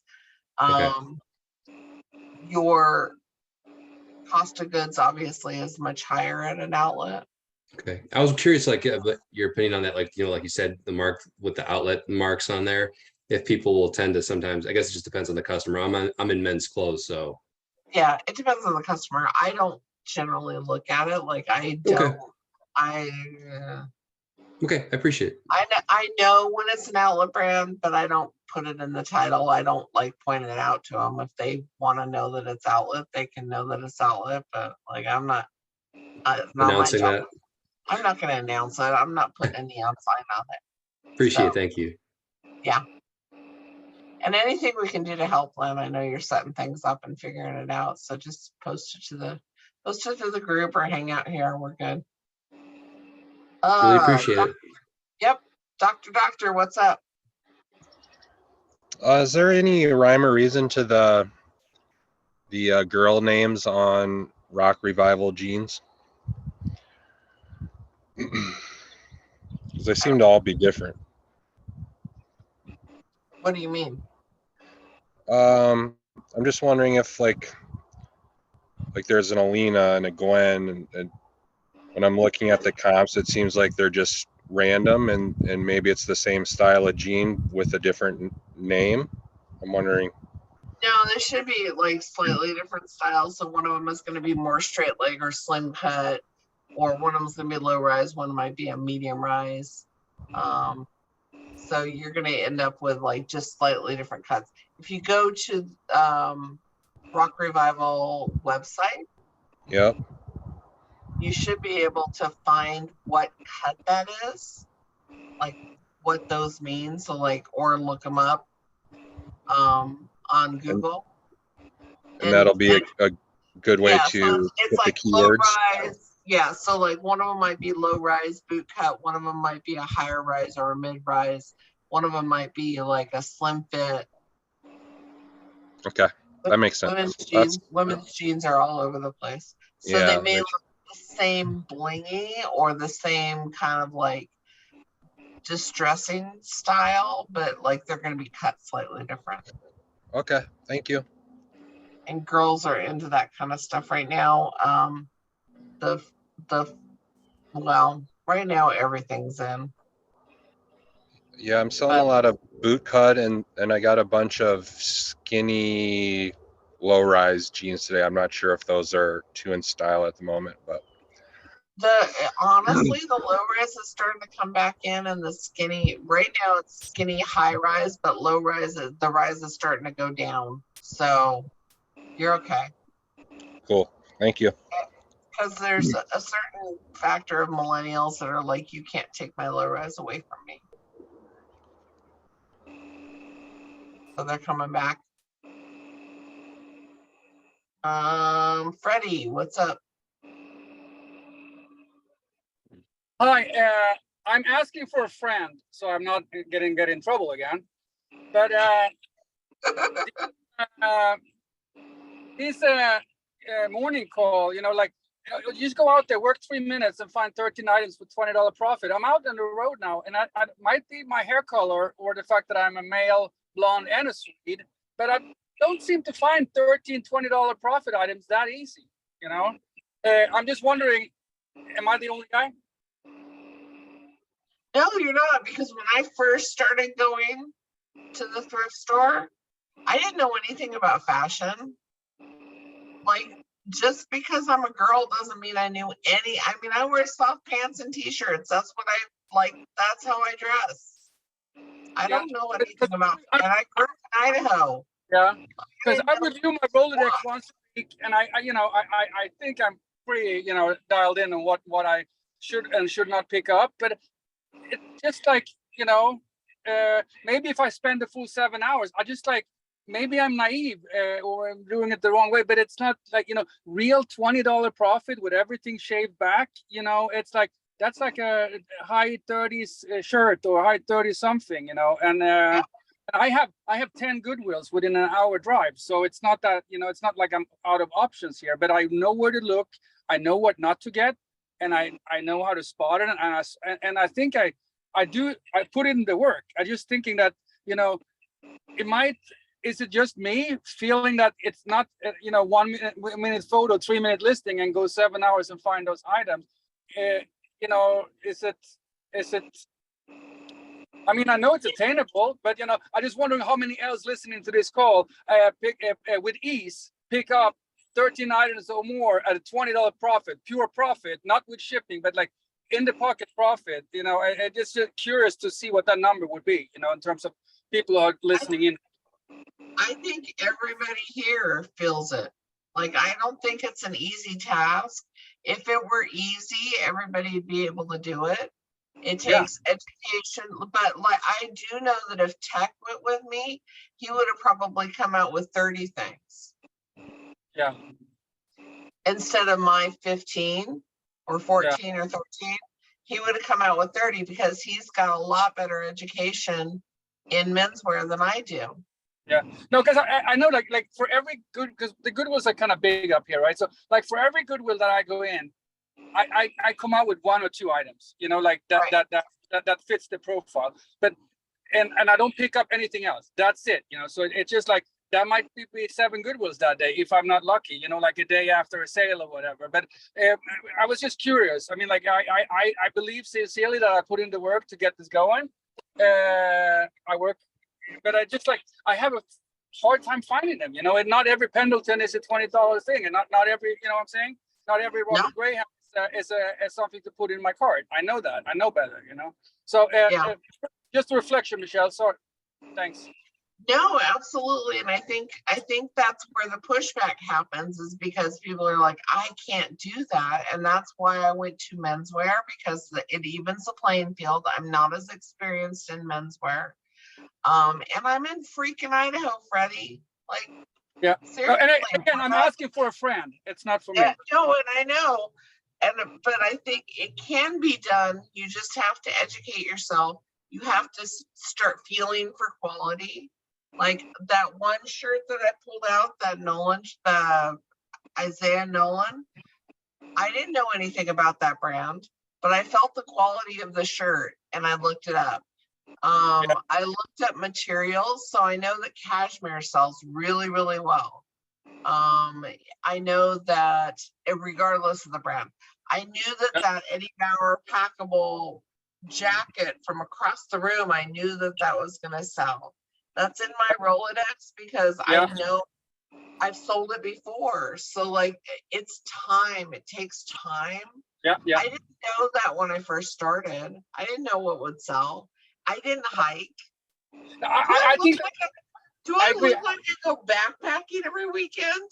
I didn't know a lot about outdoor wear. I am not an outdoorsy kind of person. I'm not a sportsy kind of person. I didn't know jack about anything.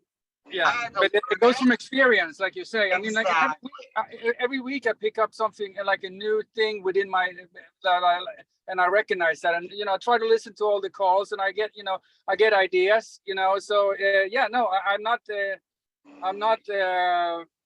I don't know what the word is, but it's just like I was just curious to see how many else are in my situation that like thinking that they put enough time into it, and still finding it increasingly hard to get those 20. 15 not a problem, but the 20, the one that gets you over the hump type of thing. Those are not as with time, I guess they're gonna come. That would be the answer. Well, and the day that I went and I picked up 2 things at the Assistance League was kind of a bad day for me. Yeah. I had that yesterday. Like it happens. Sometimes you walk out with one thing, and then you just either go to another thrift store or you go home and say, all right, well, that sucked. But then on the days that you hit somebody, like hit one of your Goodwills with a donation of like 15 shirts, you pick up every single one of them. So it all evens out. And also what Tex said last night, now, especially in some part of the country that doesn't have, sunshine all year round, not flea, but yard sales and garage sales are kicking up, and it's amazing what you can find there, for nickel and dime. So yeah, that's another good area and avenue I'm gonna explore. All right, thanks a lot, Michelle. Appreciate it. I'm gonna keep on listening. Keep listening. I can't even see out my window. Good Lord, the mountain's high. Okay. Hey, Michelle. Yes. Those Mormon garage sales is where I can't remember the guy's name. He's friends with, Ashley, the Hustle at Home mom, where he found that Levi's jacket that I think he sold for like something like 15 grand or something like that. He found it at one of the Mormon compound garage sales. So don't skip those. Yeah, he said he was like driving across the country and it was a garage sale in the middle of nowhere in Utah, and he stopped and he picked it up for like $5.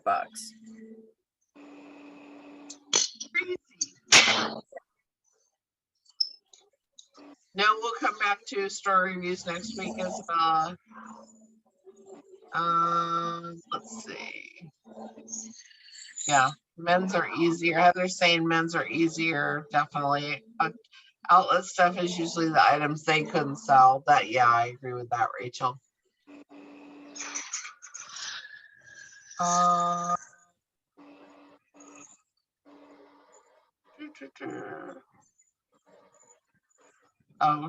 Chuck was saying, Freddie, you need to move to Idaho if you can't find stuff in your area. I've got 3 Goodwills in my area, so if you have like 10, you should be able to find something. I also went out in the morning, guys. Like if you can get out first thing in the morning before everything gets picked over, that's kind of like, because they put stuff up at the end of the day to restock for the you know, they do a little reset to zero too.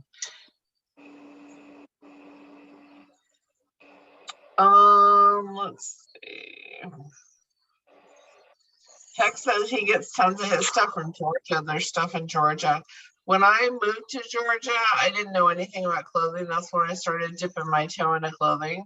And that's when I thought, like, I don't know. I was excited about anything. Like anything that I had heard of from the mall was an exciting brand to me. I knew nothing about clothing. Banana Republic was a thing because I knew it was expensive in the store. So it had to be worth something, right? Minnesota, yeah, I bet you Minnesota is not hard. I bet you I can find so much LL Bean in Minnesota. Cabela's, Carhartt.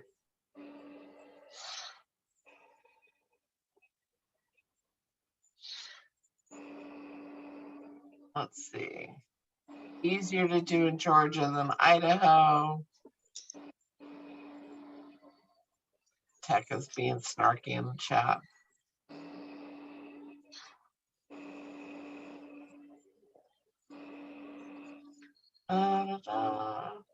Sarah says the discipline is the hardest for me, not picking up things I know will sell versus the things that sell at higher profit.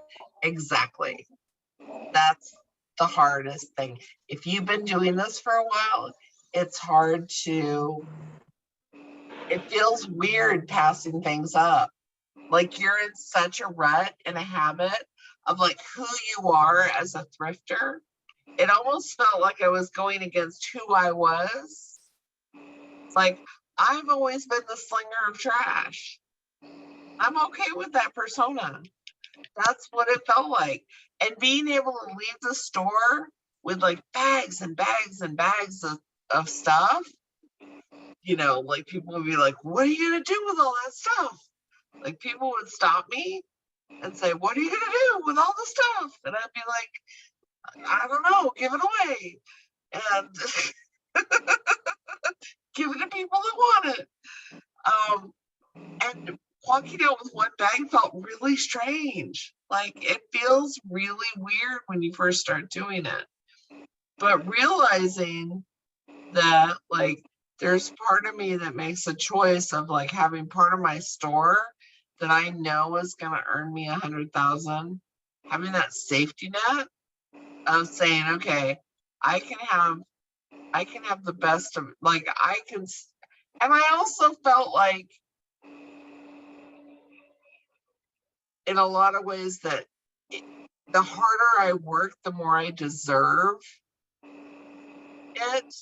And I think some of us feel that way. Like we've grown up in an era of like, you do hard things. And when you do hard things, you get results for it. And so if we're not working as hard, but we're getting better results, it almost feels like we're cheating somewhere and that someone's going to catch us and we're going to get in trouble. I think we get in the habit of like thinking that you have to work hard to be able, like super hard. You got to do the grind. That's a Gen X problem for sure. 100% Gen X. Yep. So if you want to like, Agreed. yeah, you will work hard. Yeah, I'm totally Gen X. Can you tell? I'm as feral as they come. So if you're not working hard, then you're not going to make any money. So it's that, yeah, absolutely a total like hard work gets you hard results. Yeah, you only get allowance when you clean the whole house and the garage. Exactly. We don't just give you money. We're not going to just give you money. And it better be done by the time I get home. Yeah. Because we were latchkey kids too. Yep. So yeah, it's kind of an interesting mindset that I grew up with that I'm actually starting to recognize now that I'm in my 50s and going, wow, that's really like, because I knew there was a faucet somewhere to like not work as hard as I was working and still make money, but like I'm almost it feels a little like cheating to go out and only pull 10 things or 15 things or only pull off the top, because I feel like there's no way that this is going to make it. This can't be it. If I'm only going to go home, like sourcing for 2 hours, if I can go sourcing for 2 hours and then come home and work for 2 hours and have a 4-hour workday, there's something wrong. That can't be it. What, Sarah?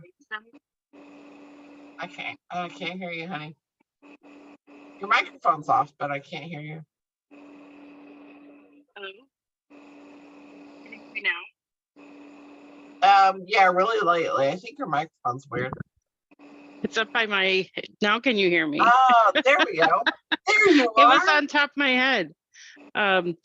So I was just going to say that our Goodwill doesn't give out bags anymore. So I've been trying to do the trick where I only take 2 bags, the reusable bags, in with me, and that's all I can pick up to try and counteract that. But I still have a hard time because I still think, like, 3 into 15 or 3 into 20 is better than 3 into nothing. So but I'm really trying to break my habit. So it was really good to see this today. Yeah, it can be done. You have to educate yourself. You have to have discipline when you're going into the store. Because I remember one time I said something about raising your like leaving stuff behind, and I got a whole bunch of raised eyebrows in that call of like, it was almost like fear. It was like people were afraid to like think along those lines of like, what do you mean I'm just going to get that higher cost of goods stuff? What do you mean I have to leave the Chicos behind? I can't leave the Chicos behind. I always pick up the Chicos, so we have to leave the Chicos behind. Put it back. Put the Chicos back. You can get the soft surroundings cashmere because that's going to sell within your price point, but put the Chicos back. And you will come out with 10 or 15 things. Sometimes you'll come out with 22, like the day I came out with 22. I did have some misses in there, so I consider that maybe a 18 day rather than a 22 day or 21 day. I found it helpful because my average cost was like, it got down almost to like 11 and 10 for a bit, and I've gotten it back up to like $22 like average profit. And I don't look for $20 profit items. I look for $40 profit items. And then because that's even harder. And then that 20s just happen to happen in that. Yeah, but I'm looking for like way higher. And it's the little misses that happen in there. Right. But they're $20 low misses instead of the $5 low misses. Yeah. I still have those. And the whole point is that, and I also want to make this really, really clear, like, we don't raise our prices to meet this. That Forever 21 shirt is not worth $30. It is never going to be worth $30. You pricing it $30 because you're trying to do the 8 to 30 thing is not going to help you. It's just going to make that Forever 21 rot in your garage for the rest of your life. Like, you're going to be sad. So you price things accordingly. If you have a miss, price it accordingly, price it fast to get rid of it quickly. Like, I'm going to still list those stupid NFL shirts that I knew were misses, but I was panicking. I'll price them like at $15 and get rid of them, and they'll sell, and they'll probably sell for like 10 or 12, and that's fine. And they'll be out the door to make room for the next $30 and up thing. But also when you're pricing things at $30 and up, that's your asking price. You have best offer, you have coupons, you have promoted listings. Your actual sales price might be a little bit less, right? So don't get hung up on that either. So like, don't panic if you have to take an offer of $20 on that. It's supposed to be $30 and up. It's okay. That's okay, because you've given yourself the wiggle room to be able to do it. And then every once in a while, you'll come up with like $100 item that will offset. This is like the gold item, the $100 item is going to offset all of those like little, I went below $30, and that's okay too. So you have more wiggle room in the higher end items to not be afraid to take a smaller offer, to get rid of it, to keep things moving. As long as you keep it churning, you'll hit your goal. You have to trust the process. Hey, Michelle, quick question about what you're saying. What do you do about condition misses? Because brand misses, you can take that Faded Glory shirt, sell it for $5 and move on with your life. What do you do with condition misses? Do you throw them away? Do you donate them? Do you list them and just get a lower price? I know it depends on the item specifically, but what's your idea on that?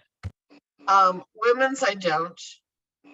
Women's fast fashion, generally, I just throw it on a pile and redonate it. I'll take it to my nearest thrift store where I can get a coupon. Go shopping in the men's side. And so like, that's, I will, yeah, if it's missing a button, I don't want a project. Women aren't going to spend the time to do anything with it. If it's menswear, I feel like I have a little bit more wiggle room, and most of the time I just price it accordingly. Sometimes you can price it for the same price, and guys aren't going to care as long as you've described it appropriately. Men, I feel like men don't spend as much, they're not going to spend as much time scrolling through pages and pages and pages of eBay listings. They're going to look for their anchor blue cargo shorts that they wear every single day until November when their knees start freezing. They're going to look for reasonable condition, and they're going to look for a reasonable price. And as long as you've disclosed everything and you fall within that criteria, half the time they don't even make an offer.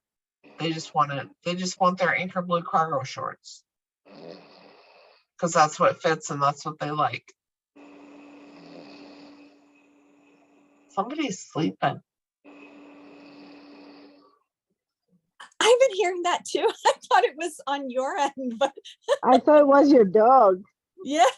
No, I don't know who it is. Who's sleeping? It's Galaxy Note 8. Oh, okay. We will mute them. Thank you. I feel bad. Somebody's having a little snoozy. I think they're probably really, really happy that they were Galaxy Note 8 rather than a name today. Oh, that's funny. Okay. Let's see.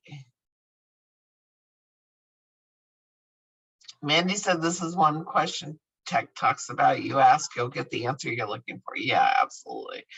That is so true. Like in every aspect of this business, whatever question you're asking, I can't find anything. You're going to find people that will confirm that bias for you. My prices are much too high in my area. You're going to find somebody that will confirm that for you. He wants somebody to say, yeah, it's hard for us, and then it's okay, because he'll feel okay because it's not just him. Yeah. And then, but then you're stuck. Then you're like, okay, everybody's like that. I'm just gonna stay here too. It's okay. I'm not the only one. Well, but you shouldn't accept that answer because that's what you're looking for. But you should be saying, okay, somebody that will do it, I need to step up my game. That's the exciting part, is that most people will stay at that level. That means more for me. Because the less you guys want to educate yourself, if you're in Boise, Idaho, thrifting, the less you guys want to educate yourself, the more I can come in and continue to educate myself in my niches and outshine you every single time. So that's cool. People can do whatever they want. If somebody wants to feel bad for themselves, they can totally do that. If somebody wants to make excuses as to why they can't do something, that's totally cool, because that means that I have more opportunities to be able to build the business that I want because you've already given up. I mean, I don't mean to be mean about it, but that's kind of the truth of being an entrepreneur. It's like, it's not easy. If it was easy, everybody would do it. If it was easy, you wouldn't have a dropout rate in this business. Everybody comes in thinking it's easy, and then they realize it's hard, and you actually have to work and put in hours. And then they're like, well, this is too hard. I'm just going to go get a job, which is totally fine. One less person in the thrift store. That's absolutely I cool. think social media doesn't help the situation either, because, you know, people see people on Instagram and YouTube, and they're posting their hauls constantly, and it looks like they find amazing things all the time, but it's like they don't really see all that goes in on the back end, and they just think, oh, I'm going to walk into a thrift store and I'm going to find, you know, hundreds of dollars worth of great stuff, and then I'm just going to list it and make tons of money. But like, it doesn't really work that way. So What you know, I love is when they line everything up there in the thrift store, and they line up all their stuff like on the hanger, like they just came across this pocket of like amazing. Look what I found. Yeah. And Or this, these and 30 this. pairs of Madewell jeans, they all just happen to be right here in a row. Oh yeah, no, nobody pulled that out of their death pile. Give me a break. That's ridiculous. That's not happening. Or like even people who, you know, go to the bins. It's like, if you go to the bins like 5 days a week, you're going to find a lot of stuff. But if you go to the bins one time, you might not find anything. And so like people think, oh, I'm going to go to the bins and I'm going to, you know, yank out something that's going to be hundreds of dollars, you know. It's the same thing. It's like you have to do it. It's like with anything, like you have to exercise the muscle all the time, you know, and you know, you do have to stay up a bit on trends, because things go in and out, and something that was hot yesterday might be completely cold tomorrow. And so, you know, it's important to kind of keep yourself, you know, abreast of what's actually going on in fashion and clothing. Well, and that's part of educating yourself. So absolutely. All right. What's up, Lynn? Yeah, in regards to sizing, as I'm looking through men's clothing, not talking about those home runs, the bangers where it's like, you know, it's a double RL or whatever, but like, do you have any thoughts on, you know, I know large, extra large always are great for men. And I know Chris talked a long time ago about like the bigger sizes will also sell well. Is it more just a judgment call a lot of times when you see something that's on the fence, it's like a medium small, and you're like, okay, and just kind of like, you just got to weigh it out for yourself, risk assessment on that for you? Small's gotta be really cool, or something that I know is gonna go overseas, like to Japan. Like Okay. if it's more like Americana streetwears type stuff, I know it's gonna go like overseas, then Okay. smalls are okay. So some of that has to do with style, especially in menswear. Okay. And then your regular Tommy Bahamas, those are dad shirts. Right. Right. Exactly. I got you. They're a little softer around the, you're covering a dad bod then. Yeah. And so dad bods are going to have to be in the little bit bigger sizes. So your smalls and mediums in Tommy Bahama is going to sell a lot slower, because dad bod. Yeah. Just got to know the customer a little better. Thank you. I appreciate it. Exactly. Yep. What's up, Patty?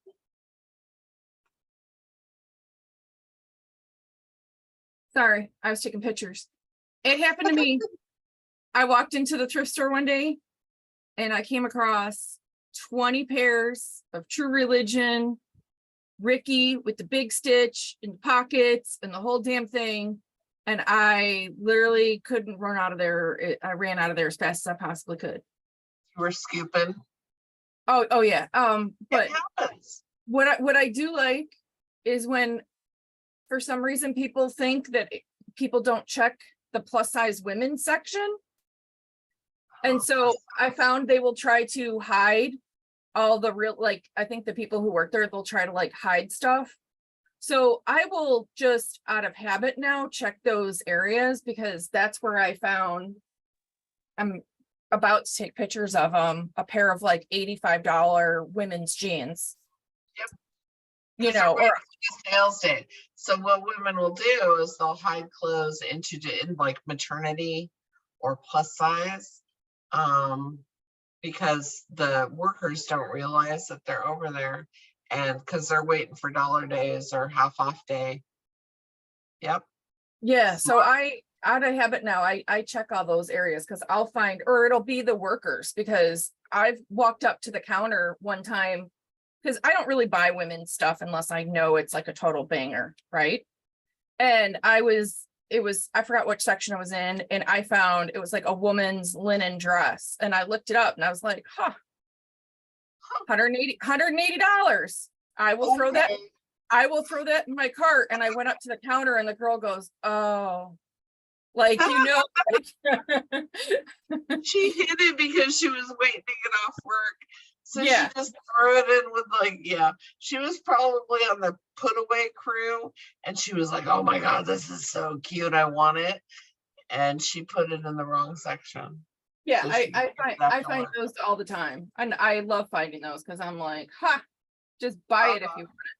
Or the middle of the rack, like in between the two rows on the either side, they'll stick it in the middle.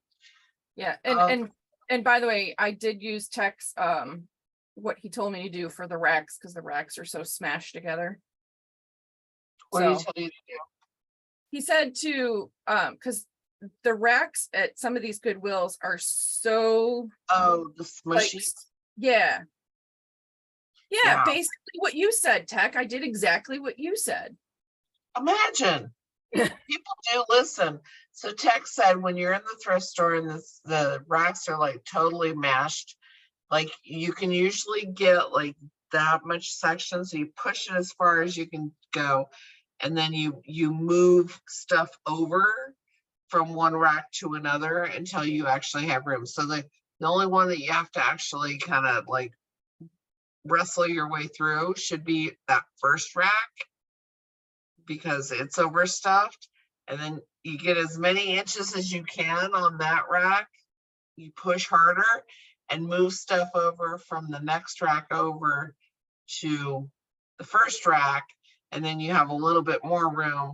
You smush that one over and you put stuff in, so you just keep smashing the racks as you're going through them and leaving that for the next guy.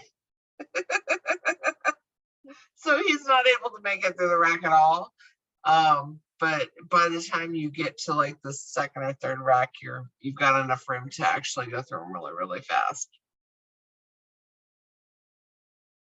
That was, yeah. Let's see. Kristen says she went out to Salvation Army before the call, got 20 items for $42. Nice.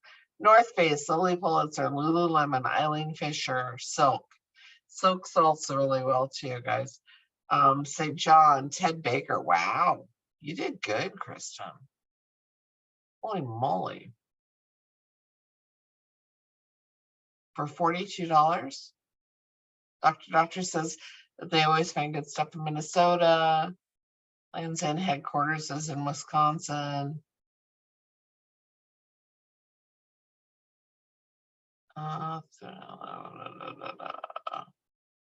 Ashley said, do I see myself going to the thrift more consistently now? Yes. I'm gonna go, I'll layer it in. I'll layer it into my current system, because like I said, having that padding of knowing that I'm gonna make a certain amount per year is nice to know. So even if I don't do 13, you know, that $100,000 a year, if I do 50 a week, with my current schedule and just layer it into what I'm doing.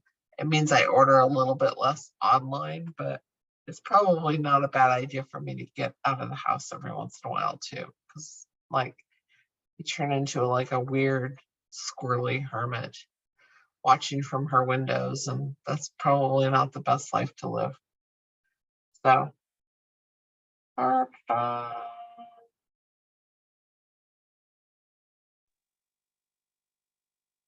So Michelle, do you buy a lot of things online? I haven't been into a thrift store since March of 2020 until this week. Okay, because I was trying to figure out, but then, okay, thanks. Yeah, everything I purchase is online. Tech said almost all the items, all the items that I showed had 100% sell-through rate on top of good prices, so that's good. So what platforms do you use besides eBay for buying? If I can know. I don't share that. Okay. Yeah, Thomas is being Thomas again, Carrie. Yeah, Michelle, like, give us your secret sauce, you know, like. Man, just tell me who you buy from. Yeah, I would totally not go over there and buy the same stuff. No, especially since it's online. Come on, man.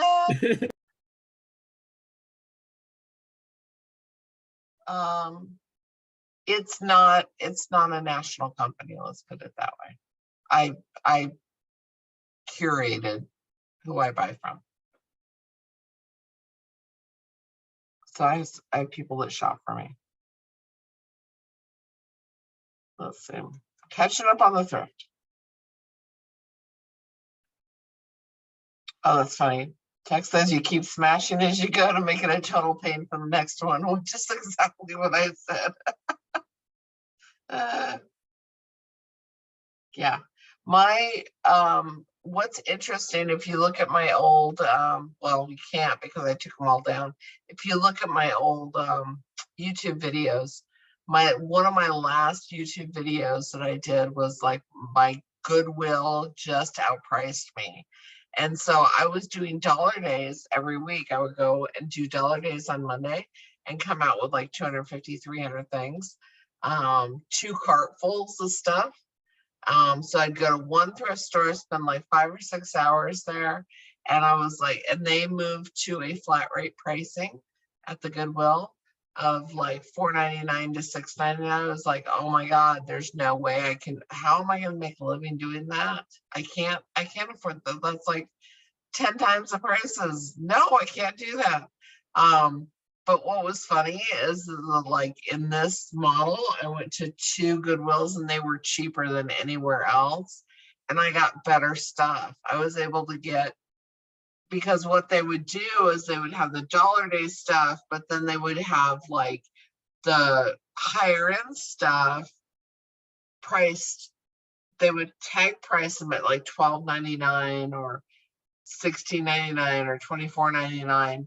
And at the Goodwill now, everything is just like a flat rate. So they'll change, like right now they have the long sleeve shirts as $1 cheaper than the short sleeve shirts, because the short sleeve shirts are what's selling right now. So they have the short sleeve shirts for like $5.99 and the long sleeve shirts for $6.99. And then they'll just flip it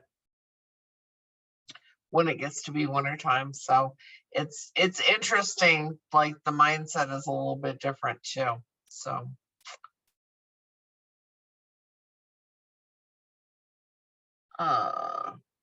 yeah, Dr. said, I'm glad the Goodwill raised the prices, easier to say no to stuff. Yeah. All right, Russell, what's up? Hey, I have a question. I got this military issue crush hat. I know the people it came from, and it was his grandfather's from the Korean War. He's dead and gone, but it has a size and his name and social security number stamped inside of it. What should I do with this? Jack, do you have any ideas with the social in it? of a dead man. I don't know, because I feel like somebody could steal his identity still. Yeah, dead people vote in Illinois all the time, so I would get rid of the social security number. All right. Evie doesn't like I just names know- on I garments. just, yeah, I just didn't know if there was a way to cover that up, or should I just? Is it coverable? Like, would it It's- still it's sell like a- tech? It looks like an ink stamp, like they had an actual ink stamp. Okay, It's text says what it looks colored like. in, so color it in with a Sharpie and just take a picture of it that way. If you can do And then it. hope for the best. Yeah. Black out the All right. social security number. And on a side note, I went out sourcing today and I'm getting better at this process. I went to the bins and spent, I don't know, 45 bucks on 20 some items, including a Burberry wool coat.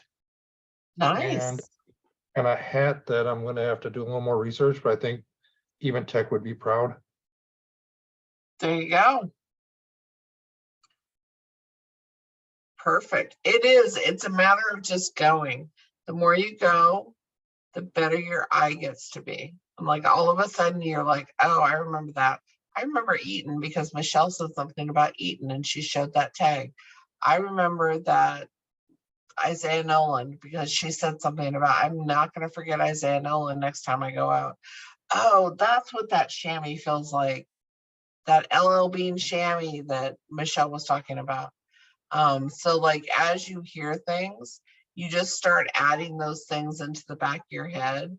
And when you're out thrifting, you're like, oh, that's what she was talking about. Okay, I got it. Here's, ooh, I found an Eaton. I've heard of that brand. And sometimes you've heard of it and you want to just do a double check because you want to make sure you've heard of it in a good way and not a bad way. If you're not sure where you heard it, because sometimes I'm like, ooh, I've heard of that brand. And then I realize it's because somebody said it sucks. But you don't want to realize that when you get home. You want to realize that at the thrift stores. Do a quick search if you've not seen it before. And just run your comps and make sure it fits within your model, okay?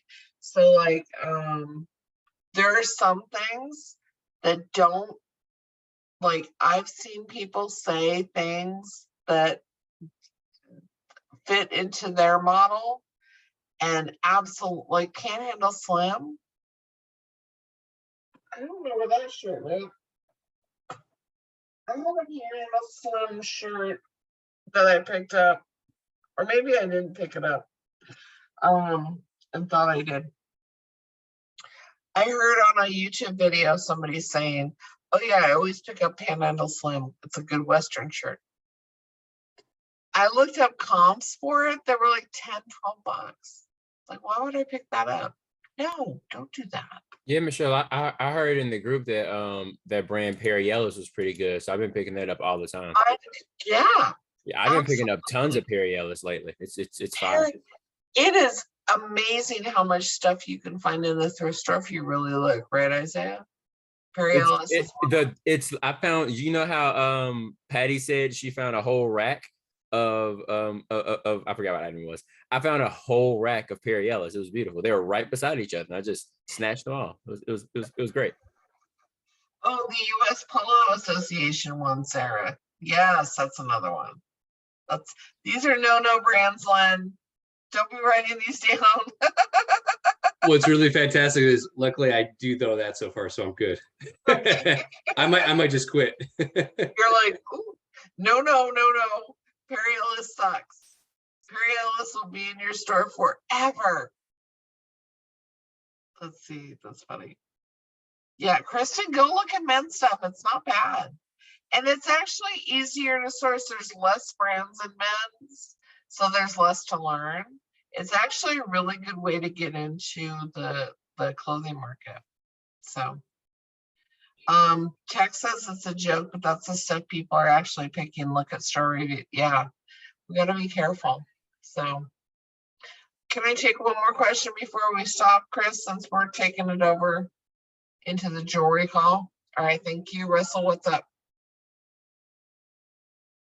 Did we get your question answered? Sorry, I forgot to take my hand out. Nope, that's all right. Rachel, what's up? Hey, random item that I'm getting around to finally listing. Montgomery Ward's vintage coveralls, paper tag, but it doesn't say where it was made. So I don't think I can put made in USA because I don't know for sure, but because the company pretty much was gone in the 80s, it's It's vintage. I would just put vintage. I don't think women care as much as men do. okay. Men made in the USA is like a big deal for the t-shirts because they know that's a sign that it's vintage and not a fake vintage. So, but I think women are less picky about it. Like we know vintage just because of the tags. And Probably Montgomery Ward is Union definitely made if it's Montgomery Ward's. Okay. Yeah, it's like a mint condition like coverall. It's like that green blue color zip up. Yeah, that'll sell well. But and I Yeah, see I people listing them as made in USA. Well, But I'm like, union wait, they have the made, same. if it's union made, it's probably made in the USA. It should say, if it says union made on it. It's pretty minimal. It just says Montgomery Ward. Does it have the union tag in it though? Because that is made in the USA. Hold on. I'm on my phone, so I'm not as good with it as this thing. Do you know what I'm talking about the union tag? Yeah, I've seen those before. It's like red, but this is just a paper tag. So it would be on a side seam probably. Oh, Like okay, I'll we look for have that a one. really teeny tiny like little union made tag. And it's like got a stamp on it. Yeah. Yeah, it's got the little red, white, and blue stamp on it. Yeah. All right, it's got I'll all look the for that in here. There's a lot of zippers though. It's probably in there somewhere. Okay. Yeah, I had a feeling it's got to be. Like it's too. Yeah. All right, guys. I'll look around. Thank you. We have to move on to the jewelry call. And we're gonna Thanks, muddle through Michelle. without Lyndon today. So thank you guys. You were awesome. Thank you for indulging me.